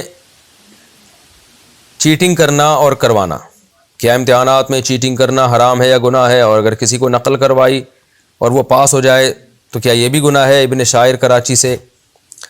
بھائی آپ کیا سمجھ رہے ہیں، کوئی ثواب کا کام ہے دھوکہ دینا؟ تو ظاہر ہے غلط بات ہے، اس کی حوصلہ شکنی کی جائے گی. نقل کرانا بھی غلط ہے اور نقل کرنا بھی غلط ہے. پرانے گناہوں کو یاد کرنا کیسا ہے؟ مجھے گناہوں سے متعلق اپنی پرانی باتیں یاد آتی ہیں، ایسی باتوں کو یاد کرنا کیسا ہے؟ اسامہ انڈیا سے. دیکھیں جب ایک دفعہ گناہ سے توبہ کر لی نا تو اس کو بھول جانا چاہیے. بار بار اس کو یاد کرنا یہ ٹھیک عمل نہیں ہے، اس سے انسان کی روحانی ترقی نہیں ہوتی، اللہ کا قرب میں وہ دور ہو جاتا ہے. اس لیے علماء کہتے ہیں کہ جب ایک دفعہ گناہ کر لیا، خدا نہ خواستہ اللہ نہ کرے کوئی گناہ کرے، اگر پھر بھی کر کے آپ نے توبہ کر لیا نا ایک دفعہ جب، تو توبہ کر کے اس پہ مٹی ڈالیں، بھول جائیں اس کو. پھر اس کو بار بار یاد کرنا کہ شاید اس کی وجہ سے مجھے سزا مل جائے، شاید مجھے مل جائے. اس سے پھر انسان کا اللہ کی طرف قرب میں کمی واقع ہوتی ہے اور وہ ترقی نہیں کرتا، مایوسی کی طرف جاتا ہے.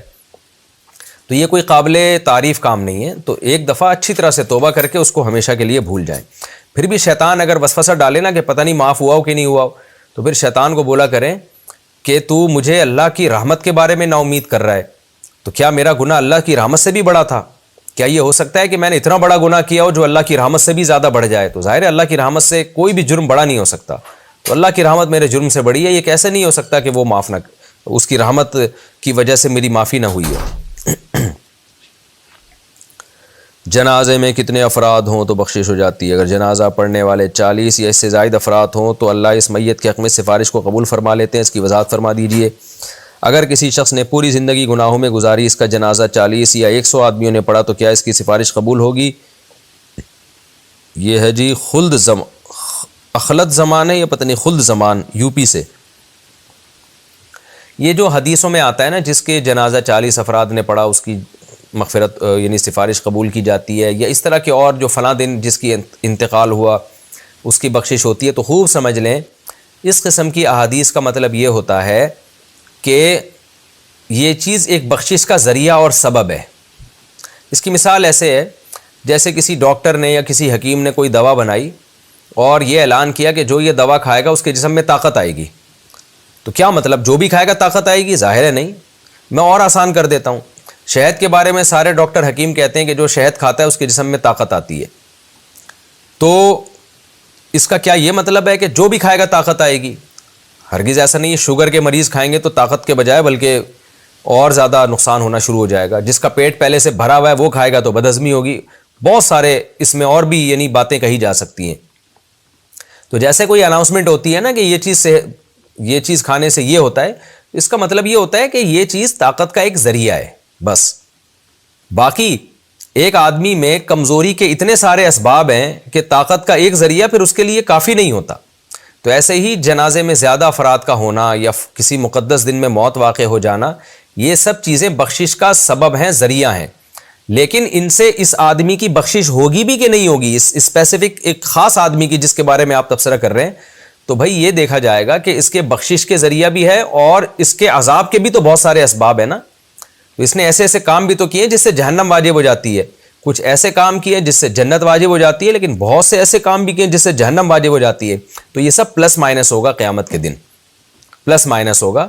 تو اگر کسی کا نیکی کا پلڑا یا جو مغفرت کے اسباب ہے وہ وزنی ہو گئے تو جنت، اور اگر مغفرت کے اسباب وہ کمزور پڑ گئے اور جہنم کے اسباب بڑھ گئے تو وہ جہنم میں جائے گا.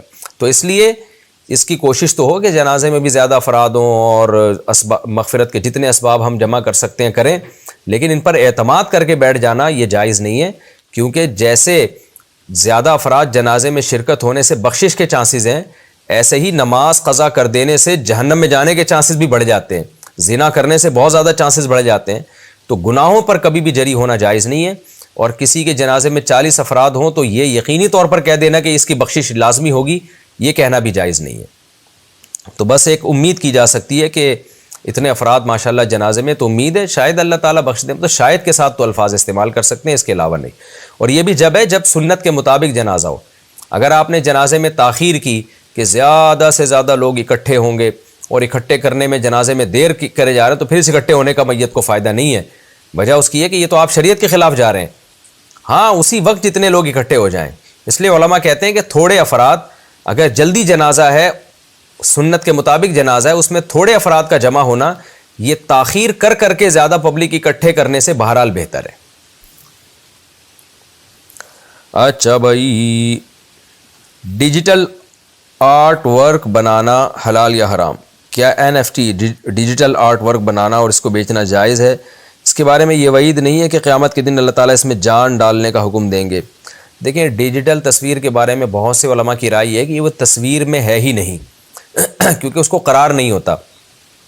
جب تصویر ہی نہیں ہے تو پھر مزاحات لخلق اللہ، کہ اللہ کی تخلیق کی مشابہت والے احکام اس پر مرتب، یعنی وہ تو تصویر پر ہوتے ہیں نا، متوجہ ہوتے ہیں تصویر کی طرف۔ پہلے تصویر ہونا ثابت ہوگا، پھر اس کی طرف یہ احکام ہوں گے کہ مزاحات لخلق اللہ۔ تو یہ ان علماء کی رائے ہے جو ڈیجیٹل تصویر کو بالکل تصویر میں مانتے ہی نہیں ہیں، اور بعض علماء کہتے ہیں یہ تصویر میں تو داخل ہے لیکن ضرورت کی وجہ سے جائز ہے، اور بعض کہتے ہیں کہ یہ تصویر میں داخل ہے اور جائز نہیں ہے۔ تو تینوں رائے ہیں، تو اس میں گنجائش والی رائے بھی ہے، احتیاط والی رائے بھی ہے۔ تو جس عالم کی رائے پر زیادہ اعتماد ہو اس کی رائے پر عمل کرے۔ تو احتیاط تو اسی میں ہے کہ نہ بنائیں، لیکن اگر بنا رہے ہیں تو اس کو، چونکہ اہل حق علماء کا اس میں اختلاف ہے، بہت سے علماء جو اہل حق ہیں، پرہیزگار بھی ہیں اور علم میں بھی مضبوط ہے، وہ کہتے ہیں یہ تصویر میں ہے ہی نہیں ہے۔ تو پھر جب وہ تصویر ہی نہیں ہے تو پھر وہ کہتے ہیں کہ اس میں مزاحات لخلق اللہ اگر ہو بھی تو مزاحات لخلق اللہ ہمیشہ حرام نہیں ہوتی، وہ مزاحات لخلق اللہ حرام ہے جو تصویر میں ہو۔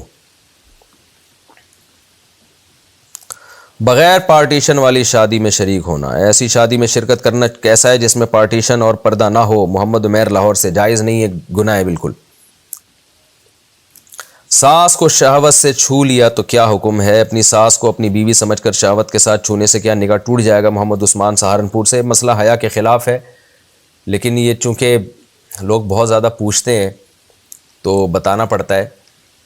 تو دیکھیں، مسئلہ یہ ہے کہ الحمدللہ ہمارے سوسائٹی میں ایسا ہوتا نہیں ہے، محرم رشتوں کی قدر ہوتی ہے، لیکن کہیں اگر ایسا ہو جائے خدا نخواستہ، جان بوجھ کر ساس کو چھوا ہو یا غلطی سے یا بھولے سے اور شہوت پیدا ہو گئی ہو، تو اصل مسئلہ تو یہ کچھ ڈیٹیل کے ساتھ، وہ ڈیٹیل بہت لمبی ہے، تو ایسے صورت میں اجمالی مسئلہ تو بتا دیتا ہوں، لیکن کسی کے ساتھ ایسا ہوا ہو تو خود سے فیصلہ نہ کرے، کسی قریبی ادارے میں جائے، پراپر دارالفتہ میں جائے، کسی ماہر مفتی سے رابطہ کرے اور پوری صورتحال ان کو بتائے کہ ہوا کیا ہے، اس کے بعد وہ فتویٰ دیں گے کہ بیوی حرام ہوئی ہے یا نہیں ہوئی ہے۔ تو جنرلی ایسا ہی ہے کہ اگر مرد اپنی ساس کے ساتھ کوئی فزیکل ریلیشن قائم کر لیتا ہے، داماد اپنی ساس کے ساتھ خدا نخواستہ کوئی غلط تعلق قائم کر لیتا ہے اور اس میں شہوت بھی اس کو پیدا ہو جاتی ہے، تو بیوی ہمیشہ کے لیے حرام ہو جاتی ہے۔ مسئلہ یہی ہے، لیکن ہر صورت میں نہیں ہوتی، چند کنڈیشن میں ہوتی ہے، چند کنڈیشن میں نہیں ہوتی۔ اب وہ کنڈیشن میں بتاؤں گا تو وہمیوں میں پہلے ہی بہت وہمی ہے، اور زیادہ وہمی لوگ نہ پیدا ہو جائیں، کیونکہ پھر فون آنا شروع ہو جاتے ہیں، مجھ سے یوں ہوا تھا تو یوں ہوا تھا، تو لوگ بہت اس بارے میں وہمی اور اس میں ڈیٹیل ہے، تو اس میں خود سے فیصلہ ہرگز نہ کریں، بلکہ جائیں کسی دارالفتہ سے، کسی ماہر مفتی سے رابطہ کریں اور وہ جو فتویٰ دیں پھر اس پر عمل کریں۔ اچھا، یہ جو ساس کو شہوت سے چھونے والا مسئلہ ہے نا، اس میں لوگ الٹے اوٹ پٹانگ قسم کے اعتراضات بھی بہت کرتے ہیں۔ وہ کہتے ہیں اس میں بیوی کا کیا قصور تھا کہ جس کو طلاق ہو گئی؟ تو دیکھیں، کوئی کھڑے کھڑے بیوی کو 3 طلاقیں دے دیتا ہے تو طلاق تو پھر بھی ہو جاتی ہے، تو بیوی کا کوئی قصور ہے اس میں؟ تو طلاق واقع ہونے کے لیے اسلام میں بیوی کا قصور ہونا ضروری نہیں ہے، کیونکہ ڈیورس کا مرد کو حق دیا ہے، اللہ تعالیٰ نے اختیار دیا ہے۔ ہاں، کبھی وہ اختیار کا جائز استعمال کرتا ہے، کبھی ناجائز استعمال کرتا ہے۔ اکٹھی 3 دے دیتا ہے تو یہ ناجائز استعمال ہے، اس میں اس کو گناہ ملے گا۔ یہ بالکل ایسے ہی ہے جیسے ایک شخص کے ہاتھ میں بندوق ہے تو کسی کو بھی گولی مار سکتا ہے، اب اس کا ایک جائز استعمال ہے کہ بھائی ڈاکوؤں کو گولی مارو، جو ظالموں سے لڑو، اور ایک ناجائز استعمال ہے کہ مظلوموں پہ اس کو فائر کرنا شروع کر دو. تو جب مظلوموں پہ کرو گے تو غلط ہے، اس کی سزا ملے گی. تو یہی حال طلاق کا ہے. تو اسی طرح کسی نے ساس کے ساتھ ایسا ریلیشن قائم کیا تو اس کو سزا ملے گی، کوڑے مارے جائیں گے، جو بھی اسلامی حکومت ہوگی، لیکن بیوی سے اس کا ریلیشن خراب ہو جائے گا. پھر میں بتا دوں، خود سے فیصلہ نہ کریں، اس میں بہت ساری ڈیٹیل ہے، بہت ساری تفصیل ہے. تو جب خدا نخواستہ کسی کے ساتھ ایسا ہو گیا ہو تو وہ کسی قریبی مفتی سے، دارالافتاء سے رجوع کرے اور ان کے فتوے پر عمل کرے. وہ یعنی کیونکہ اس میں بہت ساری ڈیٹیل ہے جو بتانی پڑے گی، تو پھر وہ عالم جو ہے وہ فیصلہ کر سکیں گے کہ یہاں بیوی حرام ہوئی ہے یا نہیں حرام ہوئی ہے. امام کا روزانہ فجر میں ایک ہی صورت پڑھنا. اگر امام صاحب روزانہ فجر کی نماز میں ایک ہی صورت پڑھیں تو کیا حکم ہے؟ حافظ عزیز احمد بہاڑی سے. ناپسندیدہ ہے، مکروہ ہے. ہو سکتا ہے کوئی یہ استدلال کرے کہ ایک صحابی ہر رکعت میں سورہ اخلاص پڑھا کرتے تھے، تو رسول اللہ صلی اللہ علیہ وسلم نے ان سے پوچھا تو آپ نے فرمایا کہ مجھے سورہ اخلاص سے محبت ہے، تو آپ صلی اللہ علیہ وسلم نے تعریف فرمائی، ان کو بشارت دی کہ جو سورہ اخلاص سے محبت کرے گا. تو پورے حدیث کے الفاظ مجھے یاد نہیں ہیں، یعنی اس کو آپ نے خوشخبری سنائی. تو ہو سکتا ہے کوئی اس حدیث سے استدلال کرے اور کہے کہ وہ صحابی ہر بار بار قل اللہ پڑھا کرتے تھے، تو اگر آج بھی کوئی پڑھ لے. تو دیکھیں، کبھی بھی ایک حدیث کو دیکھ کے فتویٰ نہیں دیا جاتا. علماء کرام، مفتیان کرام، مجتہدین اعظام، وہ سب بہت ساری روایات کو سامنے رکھ کے فتویٰ دیتے ہیں. تو نبی صلی اللہ علیہ وسلم کا جو معمول تھا وہ صورتیں بدل بدل کے نماز پڑھنے کا تھا. فجر میں عام طور پہ طوال مفصل، مغرب اور عشاء میں قصار، مغرب میں قصار مفصل. یہ طوال مفصل، قصار مفصل کیا ہے قاری حضرات جانتے ہیں. تو امام صاحب اگر ہر رکعت میں اور روزانہ فجر میں ایک ہی جیسی صورت پڑھ رہے ہیں، یا ہر رکعت میں تو نہیں لیکن ڈیلی ایک ہی پڑھ رہے ہیں، تو نماز تو ہو جائے گی، لیکن یہ مناسب نہیں ہے، خلاف سنت ہے. صحابہ، تابعین، تبع تابعین، خلفۂ راشدین، ایسا نہیں تھا کہ یہ روزانہ ایک ہی صورت پڑھا کرتے تھے، تو کبھی کبھار بیچ میں دوسری صورت پڑھیں. تو اس لیے امام صاحب کو چاہیے کہ اگر ان کو یاد نہیں ہے تو یاد کر لیں، تھوڑی چند صورتیں اور بھی یاد کر لیں. نیکی کی رہنمائی کا کتنا ثواب ہے؟ من دل علی خیرہ فلہ مثل اجر فاعلہ. اس حدیث کی تشریح کیا ہے؟ میرے کہنے سے جو آدمی نیک کام کرے گا اور وہ کام جتنی مرتبہ کرے گا، مجھے بھی اس کا ثواب ملے گا. نور محمد، مکہ مکرمہ سے. جناب نور محمد، جو آپ نے حدیث پیش کی ہے نا، بالکل صحیح حدیث ہے. من دل علی خیر، پورے الفاظ میں من سن سنتا حسنتا فلہ اجرہا واجر من عمل بہا، کہ جس نے اچھے طریقے کی بنیاد رکھ دی. یا کوئی بھی ایک اور روایت میں آتا ہے الدال علی الخیر کفاعلہ، نیکی کی طرف رہنمائی کرنے والا بھی ایسا ہے جیسے نیکی کرنے والا. تو یقیناً ثواب ملے گا جب بھی کوئی نیکی کرے گا. اب اگر وہ آپ نے اس کو سیدھے راستے پہ ڈال دیا تو پھر تو جب بھی نیکی کرے گا آپ کو بھی ثواب ملے گا. اور اگر آپ نے سیدھے راستے پہ ڈالا نہیں ہے بلکہ کسی وقت اس سے ایک نیکی کرا دی، تو پھر جب وہ نیکی جس وقت اس نے کی اس وقت تو ثواب ملے گا. دوبارہ جب کر رہا ہے تو ظاہر ہے اس میں آپ کے ارادے کا اور آپ کی محنت کا دخل نہیں ہے، تو پھر اس کا ثواب آپ کو نہیں ملے گا. تو یعنی جب بھی وہ نیکی کرے گا آپ کو ثواب ملے گا. اس کی بنیاد اس پر ہے کہ وہ جب بھی نیکی آپ کی موٹیویشن کی وجہ سے کر رہا ہے، یا آپ نے اس کی بنیاد رکھی ہے، یا وہ اپنے طور پہ کر رہا ہے. اگر بنیاد آپ نے رکھی ہے، رہنمائی آپ نے کی ہے، تو پھر آپ کی رہنمائی کی بیس پہ جب نیکی کرے گا آپ کو بھی ثواب ملے گا. تو اسی طرح حدیث میں آتا ہے کہ جو گناہ کی بنیاد رکھتا ہے، گناہ کی طرف رہنمائی کرتا ہے، تو یہ جو میں نے نیکی کے بارے میں تفصیل بتائی ہے، اسی تفصیل کے مطابق گناہ کا عذاب بھی ملتا ہے جو رہنمائی کرتا ہے. تبھی حدیث میں آتا ہے کہ جب بھی دنیا میں قتل ہوتا ہے نا، تو جو قابیل تھا نا جس نے حابیل کو قتل کیا تھا، تو ہر قتل میں اس کا کچھ نہ کچھ حصہ ہوتا ہے، کیونکہ دنیا میں قتل کی بنیاد اس نے رکھی ہے. لوگ ورنہ ڈرتے تھے قتل کرنے سے، تو اس نے بنیاد رکھی تو خوف نکلا لوگوں کے دلوں سے، اور پھر اس کی دیکھا دیکھی بعد میں بھی قتل ہوئے، اور پھر ہوتے ہوتے اب تو اتنے دنیا میں قتل ہو رہے ہیں، تو اس کو بھی کچھ نہ کچھ اس کا حصہ جاتا ہے. رہا یہ مسئلہ، چونکہ آپ نے پوچھا اس کی پوری ڈیٹیل بتاؤں حدیث کی، تو اس لیے میں اتنی لمبی بات اس پہ کر رہا ہوں کہ یہ خوب سمجھ لیں کہ جو شخص بھی نیکی کرے گا آپ کی رہنمائی کی وجہ سے، اس کو نیکی کا ثواب ملے گا، آپ کو بھی ملے گا، لیکن آپ کو کتنا ملے گا، اس کو کتنا ملے گا، یہ سمجھنے کی بات ہے. تو دیگر احادیث کو جب ہم سامنے رکھتے ہیں تو ایک ہوتا ہے نیکی کا ایک اصل ثواب جو اللہ نے اپنے علم میں، اللہ کے علم میں، کہ جو شخص یہ کام کرے گا اس کو اتنا ثواب ملے گا. مثال کے طور پر اگر کوئی اللہ کے راستے میں 50 روپے صدقہ کرتا ہے تو 50 روپے صدقہ کرنے کا ایک اصل ثواب ہے. جیسے ہم کہتے ہیں نا بیسک سیلری اس کی اتنی ہے اور پھر اس کے بینیفٹس الگ سے مل رہے ہوتے ہیں کمپنیوں میں، لیکن بیسک اتنی ہے. تو ایسے ہی ہر نیکی کی ایک بیسک اللہ نے ایک ویلیو رکھی ہے جو اللہ کے علم ہے. تو وہ جو اصل ثواب ہے نا، وہ اصل ثواب صدقہ کرنے والے کو بھی ملتا ہے اور جس نے صدقے کی طرف رہنمائی کی اس کو بھی ملے گا. لیکن جو پریکٹیکلی عملی صدقہ کرے گا اس کو اس اصل ثواب کے علاوہ بھی بہت کچھ ملے گا. تو وہ چیز میں پھر وہ شیئر نہیں کرتا، اس کا حصہ نہیں ہوتا جس نے نیکی کی رہنمائی کی ہے. یعنی محدثین اور شارحین فقہاء اس حدیث کی تشریح میں کہتے ہیں کہ اصل ثواب میں دونوں برابر ہیں، ثواب کی جو بیسک ثواب ہے نا اس میں، لیکن جو عملاً کر رہا ہوگا اس کو اور بھی بہت سارے بینیفٹس ملیں گے کیونکہ اس نے عملاً کیا ہے، اس کی محنت زیادہ ہے. ظاہر ہے تبلیغ کی نسبت، تبلیغ میں بھی محنت خرچ ہوتی ہے، لیکن جو عملاً کر رہا ہوتا ہے اس کا تو زیادہ محنت کر رہا ہے نا، وہ تو جو زیادہ محنت کرے گا اس کو پھر الگ سے بھی اللہ تعالیٰ دیتے ہیں. مثال کے طور پر میں کسی کو ترغیب دیتا ہوں، بھائی تو کل فجر کی نماز لازمی پڑھنا، اس میں یہ ثواب ہے. میں نے 5-10 منٹ تبلیغ میں لگائے، ٹھیک ہے نا، اور میں نے ایئر کنڈیشن میں بیٹھ کے اس کو تبلیغ کی گرمی کے موسم میں، یا سردیوں میں نے ہیٹر میں بیٹھ کے اس کو تبلیغ کی. تو میری دعوت پر جب وہ صبح فجر کے لیے اٹھے گا تو اس کو تو بہت قربانی دینی پڑے گی نا. جب وہ اٹھے گا تو پہلے وضو کرے گا. سردی میں حدیث میں آتا ہے سردی میں وضو کرنے سے ایسے گناہ جھڑتے جیسے درخت کے پتے جھڑتے ہیں سردیوں میں، تو اس طرح اس کے گناہ جھڑیں گے. اس فضیلت میں یہ شریک نہیں ہوگا جس نے اس کو نماز کی ترغیب دی. پھر وہ مسجد کی طرف چلتا ہوا جائے گا تو ہر قدم پہ ایک نیکی مل رہی ہے، گناہ معاف ہو رہا ہے. تو یہ بھی فضیلت اس کو تو نہیں مل رہی نا جس نے دعوت دی ہے. پھر وہاں جا کے نماز پڑھے گا تو اس کی الگ سے خیر و برکات حاصل ہوں گی.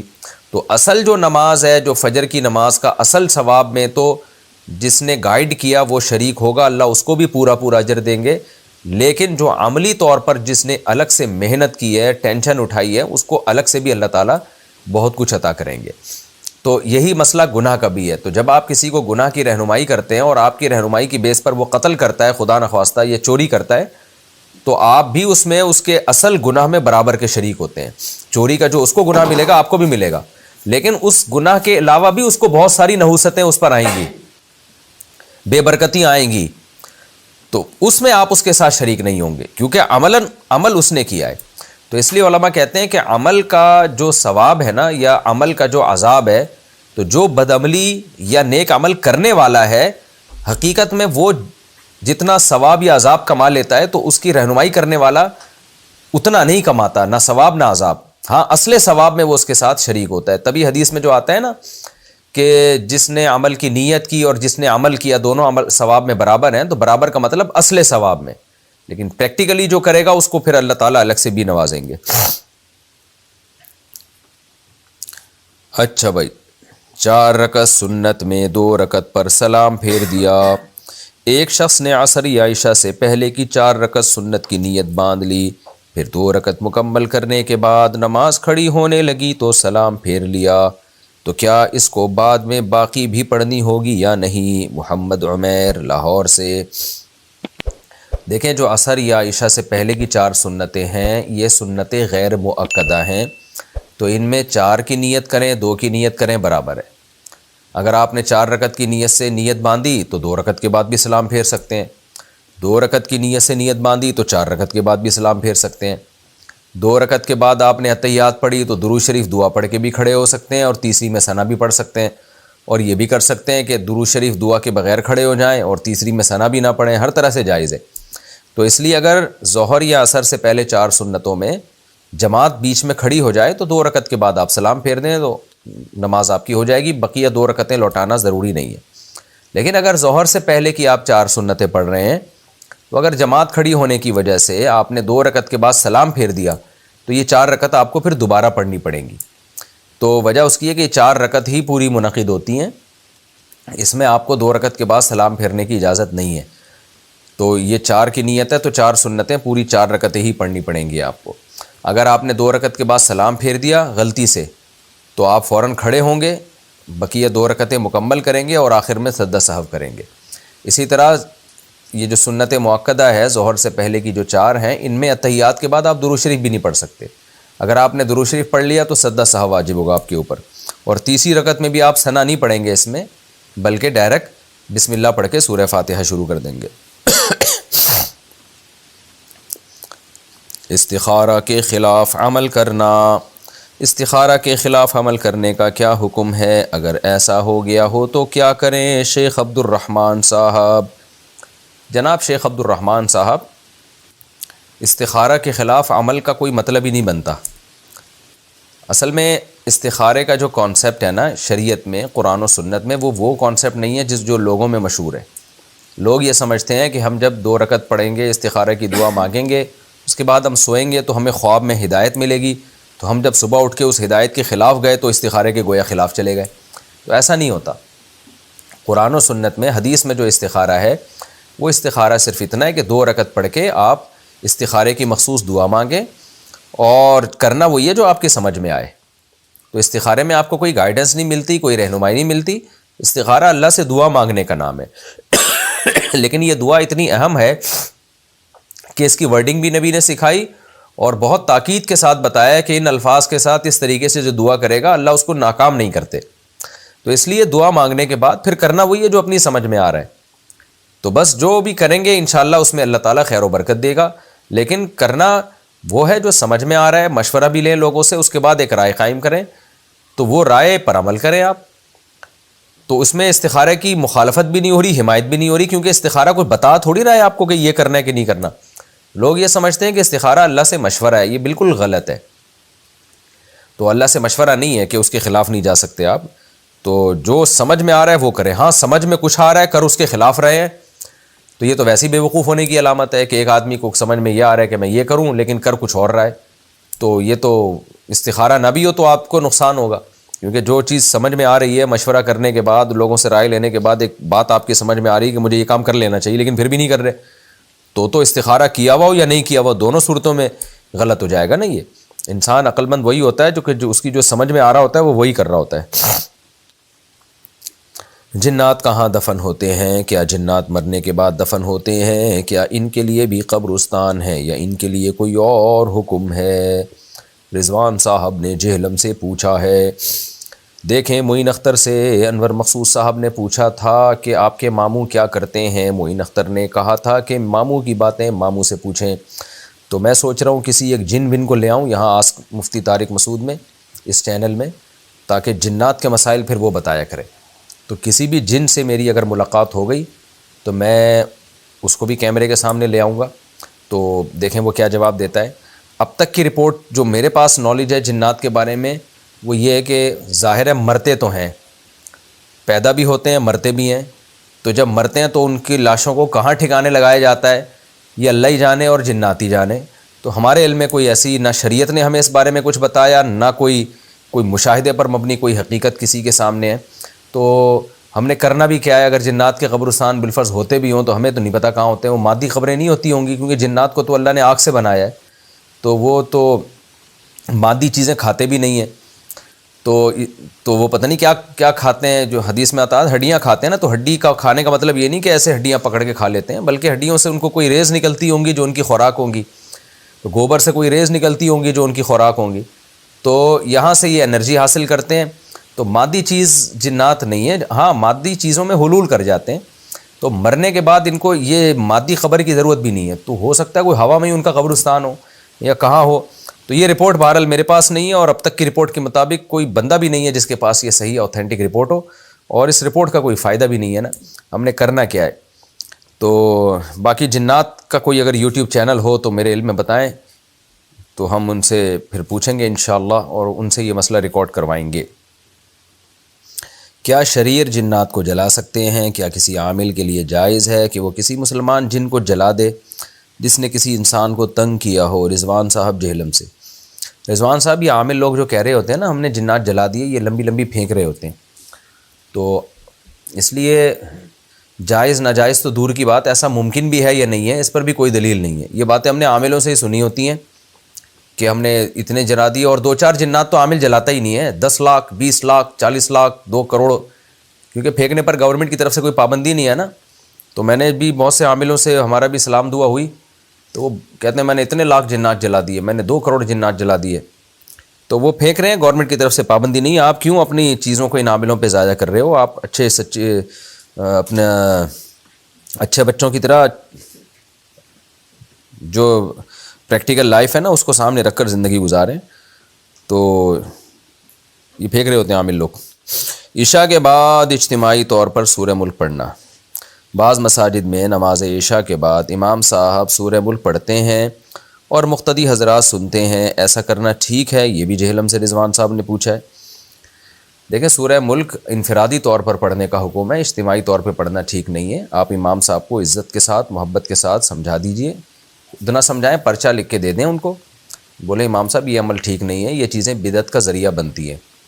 تو نماز کے بعد بس سنتیں جس نے پڑھنی ہے مسجد میں پڑھے، گھر جا کے بہتر تو یہ کہ گھر جا کے پڑھیں.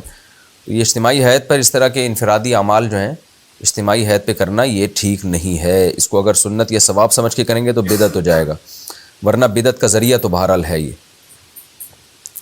جہیز کے بعد وراثت کا حصہ کیا ختم ہو جاتا ہے؟ پہلے سادگی سے شادیاں ہوتی تھیں، اب لڑکیوں کی شادی میں لاکھوں روپے خرچ ہو جاتا ہے. اگر ہمارے والدین زمین بیچ کر ہماری شادی کر رہے ہیں تو کیا بعد میں ہمارا والدین کی وراثت اور پراپرٹی میں حصہ ہوگا یا نہیں؟ بنت حنیف دہلی سے. بالکل ہوگا. زندگی میں والدین جتنا بھی کسی اولاد کو دے دیں، مرنے کے بعد پھر دوبارہ سے پورا حصہ ملتا ہے. مثال کے طور پر 1 جنوری کو کسی کے ابا نے بہت بڑا اماؤنٹ کسی کو دے دیا. 1 جنوری کے بجائے 7 جنوری کر دیتے ہیں نا، جو آج کی سچی مچی کی تاریخ بن جائے. 7 جنوری کو کسی کے ابا نے 1 کروڑ روپے اپنے ایک بیٹے کو دیے اور اتفاق سے 8 جنوری کو ان کا انتقال ہو گیا. تو جس بچے کو 1 کروڑ روپے دیے ہیں اس کو بھی پورا وراثت میں اتنا ہی حصہ ملے گا جتنا ان کو ملے گا جن کو 1 کروڑ نہیں دیے. تو اس لیے بیٹیوں کو جہیز جتنا بھی دے دیا جائے اس سے وراثت کا حصہ ساقط نہیں ہوتا، وہ پورا دوبارہ ملتا ہے. تو اس کا ایک طریقہ ہے کہ بعض دفعہ اس عمل سے لڑکوں کو نقصان ہو رہا ہوتا ہے، اتنا بیٹیوں کو جہیز دے دیا جاتا ہے کہ ساری وراثت ابا کی اسی میں ختم ہو جاتی ہے. تو اس کا پھر ایک ہیلہ ہے، تدبیر ہے. وہ تدبیر یہ ہے کہ گولڈ کی شکل میں نا بیٹی کو قرضہ دے دیا جائے، گولڈ کی شکل میں. مثال کے طور پر ایک آدمی کی 1 کروڑ روپے وراثت بنتی ہے اور بیٹی کا حصہ فار ایگزامپل فرض کر لیں کہ 40 لاکھ روپے بنتا ہے، ایک مثال دے رہا ہوں میں. تو وہ کیا کرے ابا کہ 40 لاکھ روپے کا گولڈ خرید کے بیٹی کو لون میں دے دیا، قرض دے دیا کہ بھئی یہ تمہارا قرض ہے اور یہ واپس لیا جائے گا، جب میں مروں گا تو وراثت والے حصے سے یہ کاٹ لیا جائے گا، اس طرح سے واپس لیا جائے گا، یہ تم اس کی مالک نہیں ہو. پھر وہ 40 لاکھ گولڈ جب اس کے پاس قرض چلا گیا تو پھر اس کو والد صاحب کہیں کہ اگر تم مجھے اجازت دو تو میں تمہارے لیے اس سے جہیز بنا دوں جو تمہارے کام آئے گا. تو پھر اس گولڈ سے والد صاحب بیٹی کے لیے جہیز. اول تو یہ جہیز کی رقم غیر شرعی ہے، جہیز کی جو رسم ہے نا یہ غیر شرعی ہے. تو میں اس کو پروموٹ نہیں کر رہا، لیکن جس نے دینا ہی ہے تو پھر اس طرح سے کرے تاکہ دوسرے وارثوں کا پھر نقصان نہ ہو. تو وہ گولڈ لے کے پھر کیا کیا کہ جی اس سے بیٹی کی اجازت سے کہ بھئی یہ پیسے ہیں. اول تو بہتر یہ ہے کہ گولڈ دے دے اس کو، بس جاؤ بھئی جو تم نے کرنا ہے کرو، تمہاری رقم ہے. لیکن اگر اس کو بیٹی اس پہ راضی ہے کہ بھی مجھے اس سے جہیز بنا کے دے دیا جائے، تو دل سے 100% خوش ہو، راضی ہو، تو پھر اس 40 لاکھ کے گولڈ سے اس کے لیے جہیز بنا کے دے دیا جائے. اب کیا ہوگا، والد صاحب کی جب ڈیتھ ہوگی تو بیٹی کا جتنا حصہ بنتا ہے نا، اگر وہ 40 لاکھ سے زیادہ بنتا ہے تو جو وراثت میں جو حصہ باقی رہ گیا وہ بیٹی کو دے دیا جائے. اگر وہ 40 لاکھ سے کم بنتا ہے، 40 لاکھ نہیں بلکہ جتنا گولڈ دیا تھا اس کی مارکیٹ ویلیو سے، یہ گولڈ میں اس لیے کہہ رہا ہوں کہ پیسہ تو بہت نیچے چلا جاتا ہے نا، گولڈ جتنا بن رہا تھا تو اس گولڈ سے زیادہ بن رہا ہے یا کم بن رہا ہے تو اس کو ایڈجسٹ کر لیا جائے. یعنی اگر وہ زیادہ بن رہا ہے تو بیٹی کو وراثت میں سے دے دیا جائے، اگر کم بن رہا ہے تو جتنا بیٹی کا حصہ بنتا ہے وہ چھوڑ دیا جائے اور اس کا اضافہ بیٹی سے لے کے وراثت میں شامل کر لیا جائے. تو اس طرح ایڈجسٹ کیا جا سکتا ہے قرضے کی شکل میں. اچھا بھائی، اگر شوہر دوسری عورتوں میں دلچسپی لیتا ہو، میرے شوہر باہر ملک میں رہتے ہیں، 3-4 مہینے بعد پاکستان آتے ہیں، وہ دوسری عورتوں میں دلچسپی لیتے ہیں، میری شادی کو 11 سال ہو گئے ہیں، وہ مجھے دل سے پسند نہیں کرتے، برائے مہربانی کوئی دعا یا طریقہ بتا دیں کہ وہ مجھ سے محبت کرنے لگ جائیں۔ کسی خاتون نے پوچھا ہے جی کراچی سے، دل سے دعا کرتا ہوں اللہ تعالیٰ آپ کے شوہر کے دل میں آپ کی محبت ڈال دے، اور اللہ ان شوہروں کو ہدایت عطا فرمائے۔ عورت کے دل پہ آرے چلتے ہیں جب اس کو پتہ چلتا ہے کہ میرا مرد جو ہے دوسری عورتوں میں انٹرسٹڈ ہے۔ وہ یہ بہت ہی غیرت کے، شرم کے، حیا کے خلاف کام ہے۔ دنیا میں کوئی بھی اس عمل کو ٹھیک نہیں سمجھتا۔ تو شوہر کو چاہیے کہ وہ انسان بنے، کہ غیر اخلاقی حرکتوں سے بچے۔ عورت کو بھی چاہیے کہ وہ اپنے میاں کو آرام سے سمجھائے۔ تمیز سے آج کل سمجھتا کون ہے ایسی باتیں؟ جن کو یہ چسکے لگ جائے تو آرام سے سمجھتے بھی نہیں ہے وہ۔ تو میں دعا ہی کر سکتا ہوں، باقی کوئی ایسی طریقہ بتا دوں تو ایک حدیث میں قرآن میں ایک دعا ہے سورہ فرقان کا جو آخری رکوع ہے، ربنا ھب لنا من ازواجنا وذریاتنا قرۃ اعین وجعلنا للمتقین اماما۔ تو یہ دعا پڑھا کریں، دل سے دعائیں۔ اور مرد کو ایسی بیوی کی قدر کرنی چاہیے کہ وہ ان حالات پر مطلع ہونے کے بعد بھی یہ چاہ رہی ہے کہ میرا شوہر مجھ سے محبت کرے۔ ورنہ جب میاں کی ایسی غیر اخلاقی حرکتیں سامنے آتی ہیں تو عورت تو کہتی ہے جان چھڑاؤ اس فضول آدمی سے۔ تو اللہ کرے کہ آپ کے ہسبینڈ تک میرا یہ پیغام پہنچ جائے اور اللہ ان کو ہدایت دے۔ اور یہ بھی ذہن میں رکھیں، اس طرح کے جتنے بھی میاں مارکیٹ میں ہیں نا جو غیر عورتوں میں دلچسپی لے رہے ہیں، پھر ان کی بیویاں بیچاری پریشان ہوتی ہیں کہ ہمارے میاں کی غیر اخلاقی حرکتیں اور یہ ہیں اور وہ ہیں، تو بچوں کی وجہ سے بیچاری علیحدگی بھی نہیں لے سکتی۔ اور ہمارے ہاں سوسائٹی میں طلاق یافتہ عورت بیچاری جائے کہاں پر؟ وہ تو اور بڑی آزمائش میں پھنس جاتی ہے۔ تو میں ان کی عورتوں کو یہ تسلی دیتا ہوں کہ تھوڑے دن میں جب یہ بڈھا ہو جائے گا نا تو پھر اس کی زندگی عذاب میں آئے گی، تو انتظار کرو تھوڑا اس کے بڑھاپے کا۔ یہ جوانی کے چسکے ہیں، جوانی کی مستیاں ہیں۔ ایسے لوگوں کی اولادیں بھی بگڑ جاتی ہیں، باپ کے باغی ہو جاتی ہیں، اور ایسے لوگوں کا بڑھاپا پھر بڑا خطرناک ہوتا ہے۔ تو مرد ہے چسکے لے رہا ہے ابھی جوانی کے، تو کب تک لے گا بھائی؟ تھوڑا سا بھی ایجڈ ہونے دو، پھر لڑکیاں بھی چھوڑ دیں گی۔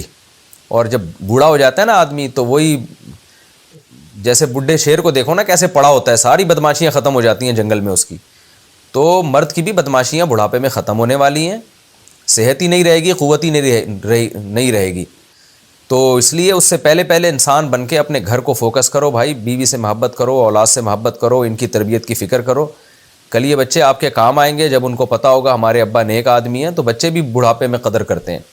اور جب انہی حرکتوں میں لگے رہے تو بچوں کو بھی ٹائم نہیں دیتے پھر ایسے لوگ صحیح طور پر، اور گھر والی کو بھی ٹائم نہیں دیتے۔ تو ان مردوں کا بڑھاپا بہت ڈینجرس، بہت خطرناک ہوتا ہے۔ تو بڈھا ہو کے چھوڑ دے گا سب چیزیں، لیکن پھر فائدہ نہیں ہے۔ تو خواتین کو یہ تسلی رکھنی چاہیے کہ تھوڑا ٹھہر جائیں، یہ ابھی انسان کا بچہ بن جائے گا تھوڑے دنوں میں انشاءاللہ، لیکن پھر فائدہ نہیں ہوگا انسان بننے میں۔ تو ایسے لوگ اپنی دنیا بھی تباہ کرتے ہیں، اپنی آخرت بھی تباہ کرتے ہیں، گھریلو لائف ان کی برباد ہو جاتی ہے۔ 2 سنت کی جگہ 3 وتر کی نیت کر لی تو نماز کیسے پوری کرے؟ میں عشاء کی نماز پڑھ رہا تھا، فرض نماز کے بعد 2 سنت کے بجائے میں نے غلطی سے 3 وتر کی نیت کر لی۔ دوسری رکعت میں مجھے یاد آیا کہ سنتیں پڑھنی تھیں، تو کیا میں اسے 2 سنت کے طور پہ پڑھ سکتا ہوں اور آخر میں سجدہ سہو کر لوں؟ یا اسے وتر کے طور پر ہی مکمل کرنا ہوگا؟ راشد صاحب انڈیا سے۔ دیکھیں اگر آپ نے وتر کی نیت دل سے کی تھی، دل کا مطلب غلطی سے نہیں، یعنی غلطی یہ ہوئی آپ سے کہ آپ کو یہ یاد ہی نہیں رہا کہ میں نے 2 سنتیں پڑھنی ہیں، تو دل میں آپ کے یہی تھا کہ میں وتر پڑھ رہا ہوں، تو پھر تو آپ اس کو کمپلیٹ کریں، یہ وتر ہی ہو گئے۔ اس کے بعد پھر آپ کی مرضی وہ پہلے والی 2 سنتیں پڑھیں نہ پڑھیں۔ لیکن اگر غلطی کا مطلب یہ ہے کہ دل میں آپ کے یہی تھا کہ میں 2 سنت پڑھ رہا ہوں، زبان سے منہ سے آپ کے نکل گیا وتر پڑھ رہا ہوں، تو پھر یہ 2 سنتیں ہی ہیں، کیونکہ نیت دل کے ارادے کا نام ہے۔ تو نماز شروع کرنے سے پہلے جو دل میں تھا نا آپ کے، وہ دیکھا جائے گا وہ کیا تھا۔ وہ اگر وتر تھے آپ کے دل میں تو پھر وتر ہی کے طور پہ اس نماز کو کمپلیٹ کریں اور وتر آپ کے ہو جائیں گے۔ اور اگر وتر دل میں نہیں تھے، آپ کے دل میں تھا 2 سنت پڑھ رہا ہوں، زبان سے وتر نکل گیا، تو پھر یہ 2 سنتیں ہی ہیں، تو 2 رکعت کے بعد سلام پھیر لیں، سجدہ سہو کی ضرورت نہیں ہے۔ یا رسول اللہ کہنے کا تفصیلی حکم، کیا یا رسول اللہ کہنا جائز ہے؟ اس بارے میں تفصیل سے بیان فرما دیں۔ راشد صاحب انڈیا سے۔ دیکھو شاعری میں ندا کی جاتی ہے ان لوگوں کو جو آپ سے دور ہیں، ان کو بھی پکارا جاتا ہے۔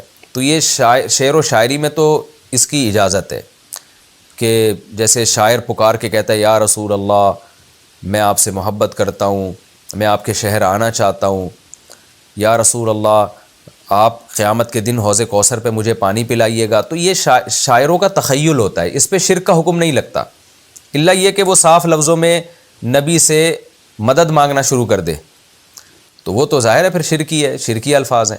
نارملی یعنی شاعری کی دنیا میں ایسے القابات ہوتے ہیں اور لوگ اپنے باپ دادا کو بھی یاد کر رہے ہوتے ہیں شاعری میں، حالانکہ ان کو یقین ہوتا ہے کہ میرا باپ نہ سن رہا ہے نہ دیکھ رہا ہے، لیکن جو مرحوم باپ ہیں یا آپ کے آباء و اجداد گزر چکے ان کو بھی یاد سے خطاب کیا جا رہا ہوتا ہے، وطن کو خطاب کیا جا رہا ہوتا ہے۔ آپ نے سنے ہوں گے ملی نغمے جن میں کہا جا رہا ہوتا ہے کہ اے وطن ہم تیرے لیے جان بھی قربان کر دیں گے۔ ظاہر شاعر کو پتہ ہے کہ وطن سن تھوڑی رہا ہے، یہ تو اپنے جذبات کا اظہار ہے، تو جذبات کے اظہار کے لیے یا رسول اللہ کہنا یہ جائز ہے، ہمیشہ سے ہوتا رہا ہے شاعری میں بھی۔ لیکن یہ کہ اس میں اگر کہنے والے کی نیت یہ ہے کہ اس کا یہ عقیدہ ہے کہ میں جب نبی کو پکار رہا ہوں تو جہاں سے بھی پکاروں گا نبی میری پکار سنتے ہیں، پھر اس پکار کا جواب دے کے میری حاجت روائی کرتے ہیں، تو یہ تو خالصتاً شرک ہے، اس کی تو کوئی تعویل ہو نہیں سکتی، کیونکہ اسباب سے ہٹ کے سننا اور مدد کرنا یہ صرف اللہ کا کام ہے، یہ اس میں آپ مخلوق کو اللہ کے ساتھ شریک نہیں کر سکتے۔ تو اس لیے شاعری میں پوچھا جائے گا شاعر سے کہ نیت کیا تھی، اگر نیت ٹھیک تھی تو اس پہ کوئی حکم نہیں لگے گا، اگر اس کی نیت غلط تھی، اس کا عقیدہ غلط تھا تو پھر وہ بھی شرک ہے۔ اور نارمل حالت میں کوئی یا رسول اللہ کہہ کے دعائیں مانگ رہا ہے تو وہ بہرحال ناجائز ہے، کیونکہ نارمل اس میں شاعری سے ہٹ کے ایسے القابات یا ایسے تخیلات کی دنیا میں انسان جاتا نہیں ہے۔ جیسے ایک عام آدمی بیٹھا ہوا ہے، کوئی ویسے ہی بیٹھ کے وطن سے باتیں کرنا شروع کر دے کہ اے پاکستان سنا بھائی تیرا کیا حال ہے، تیرے اندر سے مہنگائی کب ختم ہو رہی ہے، اے کراچی بتا تیرے گٹر کے ڈھکن کب آ رہے ہیں، اور تجھ میں صفائی کم ہو رہی ہے، تو یا تو وہ پاگل ہے یا یہ کہ اس کا عقیدہ خراب ہے کہ وہ سمجھ رہا ہے کہ یہ بے جان چیزیں بھی سنتی ہیں۔ تو اس طرح کوئی آدمی نارمل اس میں بیٹھا ہوا یا عام تقریر میں یا رسول اللہ کو خطاب کرنا شروع کر دے تو وہ بہرحال غلط ہے، اس کو اس عمل سے روکا جائے گا کہ آپ غلط کر رہے ہیں، شرک کو پروموٹ کر رہے ہیں۔ اور اگر اس کی نیت یہ ہے کہ نبی جہاں سے میں بات کروں گا سنتے ہیں تو پھر تو ویسے ہی وہ شرک ہے، پھر تو اس میں کوئی تعویل کی گنجائش بنتی نہیں ہے۔ خلاصہ یہی نکلا کہ اس زمانے میں احتیاط اسی میں ہے کہ یہ یا رسول اللہ کا لفظ استعمال نہ کیا جائے شاعری سے ہٹ کر۔ شاعری میں تو ٹھیک ہے چلتا ہے، لیکن شاعری سے ہٹ کر جب آپ استعمال کرتے ہیں تو یہی وہم ہوتا ہے کہ آپ کا گویا یہ عقیدہ ہے کہ نبی ہر جگہ سے سنتے ہیں، تو پھر یہ شرک نہ بھی ہو، شرک کو پروموٹ کرنے کا ذریعہ تو بنے گی یہ چیز۔ مکھی گر گئی تو پورا ڈبو کر نکالیں گے۔ میں نے ایک حدیث سنی ہے کہ مکھی کسی پینے کی چیز میں چلی جائے تو اسے پورا ڈبو کر باہر نکال دینا چاہیے، تو پھر وہ چیز استعمال کر لیں۔ اس بارے میں تفصیل سے بتا دیں۔ راشد صاحب انڈیا سے۔ جی ہاں صحیح حدیث ہے، نبی صلی اللہ علیہ وسلم نے فرمایا کسی کے کھانے میں اگر مکھی گر جائے تو اسے مکمل ڈبو کے باہر نکال دے، کیونکہ اس کے ایک پر میں بیماری ہے تو دوسرے پر میں شفا ہے، تو یہ جائز ہے، اگر گر جائے تو اس کو ڈبو کے باہر نکال کے پھینک سکتے ہیں۔ اب اس میں پھر علماء نے بحث کی ہے کہ جسمانی شفا ہے یا مادی شفا ہے، یعنی روحانی شفا ہے یا مادی شفا ہے۔ بعض نے کہا اس سے تکبر ختم کرنے کے لیے کہا گیا، یہ واللہ عالم، اب یہ تو قیامت کے دن ہی پتہ چلے گا۔ تو خلاصہ بہرحال حدیث کا یہی ہے کہ اس عمل میں کوئی حرج نہیں ہے، لیکن یہ چیزیں ایسی نہیں ہیں کہ ان پر عمل کرنا واجب ہو۔ حدیث میں اباحت ہے، اباحت یعنی امر اباحت کے لیے کہ یہ جائز ہے، یعنی کھانا اس سے ناپاک نہیں ہوگا، کیونکہ اس کا امکان تھا نا کہ مکھی گر گئی تو پتہ نہیں کھانا ناپاک تو نہیں ہو گیا، تو اس سے ناپاک نہیں ہوتا، بلکہ آپ اس کو ڈبو کے باہر نکال کے پھینک دیں آپ۔ تو نبی نے جو فرمایا شفا ہے تو شفا ملے گی، اب چاہے وہ مادی ہو چاہے وہ روحانی ہو۔ لیکن اگر کسی کی طبیعت میں بہت زیادہ گراوٹ ہے یا کھانا اتنا تیز گرم ہے کہ مکھی گر کے وہ پگھل گئی اندر، اس کی علائش نکل جاتی ہے، تو پھر یہ عمل ٹھیک نہیں ہے، کیونکہ حدیث میں جس کھانے کا تذکرہ ہے وہ تو نارمل کھانا جو عام طور پر جو نارمل ٹیمپریچر والا ہوتا ہے اس کے بارے میں، تو تیز گرم کھولتی ہوئی چائے میں گر جائے، اس بیس پہ کوئی پوری چائے اگر نہ پیے تو اس میں کوئی حرج نہیں ہے۔ تو یہ کوئی واجبی حکم نہیں ہے، یہ ایک جائز حکم ہے جس پر عمل کیا جا سکتا ہے۔ شوہر کو جھوٹی بیماری بتا کر طلاق لینا، عجیب۔ ایک لڑکی پہلے سے ہی لڑکے کو پسند نہیں کرتی تھی، لیکن گھر والوں نے اس کی زبردستی شادی کرا دی۔ اب لڑکی شوہر کو پسند بھی نہیں کرتی لیکن اس کا دل بھی نہیں دکھانا چاہتی، تو کیا لڑکی سے جھوٹ بتا کر کے مجھے فلاں بیماری ہے اور میں آپ کے ساتھ نہیں رہ سکتی، کیا اس طرح وہ طلاق لے سکتی ہے؟ اسے گناہ تو نہیں ہوگا جبکہ لڑکے میں کوئی برائی بھی نہیں ہے۔ دیکھیں مسئلہ یہ ہے کہ جب آپ کو پسند ہی نہیں تھا تو آپ کو اسی وقت اڑ جانا چاہیے تھا نا گھر والوں کے سامنے کہ میں نہیں رہ سکتی، اس وقت تو مان لیتے ہیں، پھر بعد میں میاؤں کی زندگیاں خراب کرتے ہیں، تو یہ بالکل غلط ہے۔ بعض مرد بھی یہ کر رہے ہوتے ہیں کہ لڑکی پسند نہیں ہوتی، ابا اماں کے کہنے پر زبردستی شادی کر رہے ہوتے ہیں، بعد میں پھر بیوی سے محبت نہیں کر رہے ہوتے۔ تو مشورہ میرا آپ کو یہی ہے کہ اب یہی مل گیا آپ کو، اسی کے ساتھ نبھا کریں، اور آپ نے خود بھی کہا اچھا ہے میاں، کوئی خرابی نہیں ہے، تو وہ پرانے والے کو جس سے بھی آپ کے سلام دعا تھی اس کو دل سے نکال دیں، یا سلام دعا نہیں بھی تھی پسند تھا آپ کو، اس کو دل سے نکال دیں، لیکن پھر بھی کوئی صورت نہیں بنتی، آپ کو طبیعت ہی مائل نہیں ہو رہی اس میاں کی طرف، دل ہی نہیں چاہ رہا، بالکل آپ کو حقوق کی تلفی ہو رہی ہے، اور پھر طلاق لینے کے بعد آپ کو یقین ہے کہ وہاں شادی ہو جائے گی، تو کیونکہ شادی بھی زبردستی ہوئی ہے آپ کی، تو پھر ایسی صورت میں شوہر سے طلاق مانگ لینے میں کوئی حرج نہیں ہے۔ تو آپ بجائے جھوٹ بولنے کے، جھوٹ کی جو ہے نا پاؤں نہیں ہوتے، وہ پکڑا جاتا ہے، اور ویسے بھی جھوٹ بولنا اچھا کام نہیں ہے، تو آپ شوہر کو صاف طور پہ بتا دیں کہ بھائی آپ میں کوئی خرابی نہیں ہے، مسئلہ یہ ہے کہ میرے والدین نے لیکن مسئلہ یہ ہے نا کہ ایسے صاف بات کی ہے تو شوہر سمجھدار ہوگا تو بات سنے گا اور پھر ایک فیصلہ کرے گا، بے وقوف ہوا تو وہ طلاق تو نہیں دے گا، لیکن زندگی بھر تانے دیتا رہے گا آپ کو کہ تم تو فلاں کو پسند کرتی ہو اور یوں کرتی ہو، اور نہ طلاق دے گا بلکہ آپ کو الٹا لٹکا کے چھوڑ دے گا۔ تو کیا کرنا چاہیے اس بارے میں کوئی مشورہ نہیں دے سکتا، خلاصہ یہ نکلا، کیونکہ جب تک میاں کے حالات میرے سامنے نہ ہوں اور آپ کے حالات پورے طور پہ سامنے نہ ہوں تو مشورہ دینا بڑا مشکل کام ہوتا ہے۔ میں شرعی مسئلہ بتا سکتا ہوں کہ ایسی صورت میں اگر آپ کو زبردستی شادی کی گئی ہے تو شوہر سے طلاق مانگنے میں کوئی حرج نہیں ہے، بس اب کیسے مانگنی ہے، کیسے قائل کرنا ہے، یہ نو کمنٹس اس بارے میں، یہ آپ خود فیصلہ کریں۔ ایزی پیسہ جیز کیش سے پروفٹ حاصل کرنا۔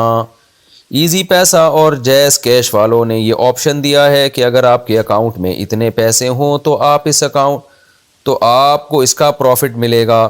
مثلاً 2000 روپے اکاؤنٹ میں ہیں تو 1 سال بعد 7% پروفٹ ملے گا، اگر 5000 روپے 1 سال تک اکاؤنٹ میں رہے تو 10% پروفٹ ملے گا۔ کیا یہ پروفٹ لینا جائز ہوگا یا نہیں؟ ساجد صاحب انڈیا سے، نہیں یہ جائز نہیں ہے، پہلے سے طے شدہ ہے نا کہ اتنے پیسے آپ کے اکاؤنٹ میں پڑے رہیں گے تو اتنا پروفٹ ملے گا، تو پیسے ہیں اور پیسوں کے بدلے میں پیسے مل رہے ہیں تو یہ جائز نہیں ہے، اور وہ بھی ایک متعین۔ عورت کا عدت میں کن لوگوں سے پردہ ہے؟ کیا عورت کا عدت کے دوران بھتیجے سے بھی پردہ ہوتا ہے؟ نیز کہ ان کے علاوہ کن کن لوگوں سے عدت میں پردہ ہوتا ہے؟ بلال انصاری انڈیا سے، جتنے نامحرم ہیں سب سے پردہ ہوتا ہے، جو محرم ہیں ان سے پردہ نہیں ہوتا۔ سگا بھتیجا تو محرم میں داخل ہے تو اس سے پردہ نہیں ہوتا، البتہ بالکل ینگ لڑکی ہو تو اس کا بالکل ینگ بھتیجا یا بھانجا ہو اور شوہر کی بھی ڈیتھ ہو گئی ہو تو پھر اس میں یہ بہرحال دیکھنا چاہیے کہ وہ بھتیجا یا بھانجا کس طرح کا آدمی ہے۔ اگر شریف النفس انسان ہے پھر تو ٹھیک ہے، کیونکہ ایسے واقعات آ جاتے ہیں سامنے، کیونکہ میڈیا نے بہت ہی بیہودہ بنا دیا ہے، اور جو فحش چیزوں نے بہت ہی لڑکوں کو آج کل غیرت ختم کر دی ہے۔ تو الحمدللہ ہمارے معاشرے میں، سوسائٹی میں خیر غالب ہے، میجورٹی خراب نہیں ہے الحمدللہ، لیکن ایسے کیسز سامنے آ جاتے ہیں کہ جو ہے وہ اپنے محرم رشتوں کی طرف بھی گندی نظریں ڈال رہے ہوتے ہیں۔ تو اس طرح کا کوئی سوسائٹی میں گندہ ہو تو پھر عورت کو چاہے وہ محرم ہی کیوں نہ ہو اس سے پردہ کرنا ضروری ہے، اس سے ریزرو رہنا ضروری ہے، لیکن نارملی بہرحال جو محرم ہے اس سے پردہ نہیں ہوتا، اور عدت کے دوران بھی انہی سے پردہ ہوتا ہے جن سے عدت کے بعد بھی پردہ ہوگا۔ ہاں البتہ عدت میں پردے کے حکام کی ویلیو اور زیادہ بڑھ جاتی ہے، تو عدت کے دوران تمام محرموں سے پردہ کریں، اور جو محرم ہیں ان سے پردہ ضروری نہیں ہے۔ کن جگہوں کی ولاگنگ کر سکتے ہیں؟ یوٹیوب پر کالج، مارکیٹ وغیرہ کی جو ولاگنگ بناتے ہیں، کیا یہ بنانا صحیح ہے؟ اس بارے میں بتا دیں۔ عبدالقادر انڈیا سے، صحیح ہے، بالکل جائز چیزوں کی ولاگنگ بھی جائز ہے، ناجائز چیزوں کو پروموٹ کرنا بھی ناجائز ہے، تو بنا سکتے ہیں، کوئی حرج نہیں ہے۔ مفتی صاحب کی کتاب ایک سے زائد شادیوں کی ضرورت کیوں؟ میں ایک سے زائد شادیوں کے موضوع پر کتاب لکھ رہا ہوں، آپ کی جو کتاب ہے ایک سے زائد شادیوں کی ضرورت کیوں، کیا اس میں سے کچھ مواد اور پوائنٹس لے سکتا ہوں؟ محسن مہاراشٹر انڈیا سے، لے سکتے ہیں، لیکن اصولی طور پر کبھی بھی کسی کی کتاب کا آپ کوئی بھی جملہ لیتے ہیں نا، تو شرعاً بھی اخلاقاً بھی یہ رائٹر پہ لازم ہوتا ہے کہ اسی کتاب کا ریفرنس دے وہ، یعنی یوں نہ کرے کہ جیسے یہ آپ کے اپنے الفاظ ہیں۔ تو آپ میری کتاب سے بھی ریفرنس لے سکتے ہیں، لیکن پھر اس میں اس کتاب کا حوالہ دیں کہ یہ چیز میں نے یہاں سے اٹھائی ہے۔ بعض لوگ خیانت کرتے ہیں کہ تحریر دوسرے کی ہوتی ہے، وہ اپنے کھاتے میں ڈال کے یا اس میں معمولی سی چینجنگ کر کے اپنے کھاتے میں ڈال دیتے ہیں، تو یہ علمی خیانت ہے۔ تو یہ خیانت جائز نہیں ہے۔ میری کتاب جب چھپی ہے تو اس کے بعد ایک اور کتاب مارکیٹ میں آ گئی، وہ آدھی سے زیادہ میری کتاب سے چوری کیا ہوا تھا انہوں نے اور اپنے نام سے شائع کر دیا، بلکہ آدھی کیا 90%۔ پھر ایک تیسری کتاب بھی آ گئی، وہ بھی سارا میری کتاب سے چوری کیا ہوا تھا انہوں نے اور اپنے نام سے شائع کر دی۔ تو یہ بھی علمی قسم کی چوری کہلاتی ہے کہ آپ کسی کی چیزوں کو لیں۔ اور کمال کی بات ہے، جس نے وہ کاپی ماری نا میری کتاب کی، اگر میں نے اپنی کتاب میں کسی حدیث کی کتاب کا حوالہ دیا تھا اور اس کتاب کا نام لکھنے میں مجھ سے غلطی ہوئی ہے، تو اس چوری کرنے والے کو یہ بھی نہیں پتا کہ بھئی یہ تو کتابت کی غلطی ہے، اس نے وہی غلطی کو اپنی کتاب میں دہرا دی ہے۔ تو یہ سیٹ اپ چل رہا ہے مارکیٹ میں۔ اچھا بھائی، ویب سائٹ میں انویسٹ کر کے پروفٹ لینا۔ میں نے ایک ویب سائٹ میں پیسے انویسٹ کیے ہیں، ویب سائٹ ہمیں دن کا پروفٹ دیتی ہے، پروفٹ فکس نہیں ہوتا بلکہ 40% کی شرح ہے، کیا یہ جائز ہے یا نہیں؟ اشفاق صاحب کراچی سے۔ دیکھیں 40% کی شرح کس پر ہے؟ آپ کی انویسٹمنٹ جتنی ہے اس پہ ہے تو پھر تو یہ ناجائز ہے، اور آپ کے پیسوں سے ویب سائٹ والا جتنے پیسے کما رہا ہے تو اس کمائی میں 40% دے رہا ہے، پھر ٹھیک ہے۔ تو ہمیشہ پروفٹ میں شرکت ہوتی ہے، انویسٹمنٹ میں شرکت نہیں ہوتی، خوب سمجھ لیں۔ میں نے ایک آدمی کو 1 لاکھ روپے دیے کاروبار میں لگاؤ، اور میں نے کہا اس 1 لاکھ کا مجھے 50% چاہیے، تو یہ ناجائز ہے۔ ہاں، جو آپ کو اس 1 لاکھ پہ پروفٹ ہوگا، اس پروفٹ کا مجھے 50% یا 40% چاہیے، تو یہ جائز ہو جائے گا۔ کرسمس ڈے پر ہیپی کرسمس کہنا۔ 25 دسمبر کو عیسائی لوگ کرسمس ڈے مناتے ہیں۔ یہ مجھے گنگنا کے پڑھتا ہوں نا، اس لیے پڑھتا ہوں کہ میں تھک جاتا ہوں بول بول کے۔ تو اب ظاہر ہے آدمی پھر بول بول کے جب تھکتا ہے، دماغ خراب ہونے لگتا ہے، تو پھر تھوڑا سا سر میں پڑھنے میں آسانی ہوتی ہے، مجھے تھکتا نہیں ہوں میں۔ لوگوں نیچے کمنٹس کیے ہوتے ہیں آپ سر میں کیوں پڑھ رہے ہو؟ تو بھائی سر میں پڑھنے تو یار جیسے مسئلہ تو معلوم ہو جائے نا، تھوڑا سا گنگنانے والا اسٹائل ہو جاتا ہے تو اس سے آدمی تھکتا نہیں ہے۔ میں تھکتا نہیں ہوں، آپ کا مجھے نہیں پتہ، اس لیے جیسے مسئلے کو فوکس کریں، گنگنانے کو فوکس نہ کریں۔ اس کو نہ دیکھیں مفتی صاحب کا اسٹائل کیا ہے مسئلہ بتانے کا، اسٹائل جو بھی ہے جواب مل رہا ہے نا، علم میں اضافہ ہو رہا ہے، اس پہ اللہ کا شکر ادا کریں۔ ہاں بھائی، کرسمس ڈے ہیپی کرسمس کہنا۔ 25 دسمبر کو عیسائی لوگ کرسمس ڈے مناتے ہیں۔ آج کل مسلمانوں میں بھی یہ رواج چل پڑا ہے کہ واٹس ایپ یا فیس بک وغیرہ پر ہیپی کرسمس کی پوسٹ لگا رہے ہوتے ہیں۔ اس بارے میں تفصیل سے بتا دیں کہ کیا یہ جائز ہے یا گناہ کا کام ہے؟ ساجد صاحب انڈیا سے۔ ناجائز ہے۔ اتنے براڈ مائنڈڈ نہ بنے کہ آپ کو یہی نہ پتا ہو کہ اسلام کے تہوار کیا ہیں اور غیر مسلموں کے کیا ہیں۔ تو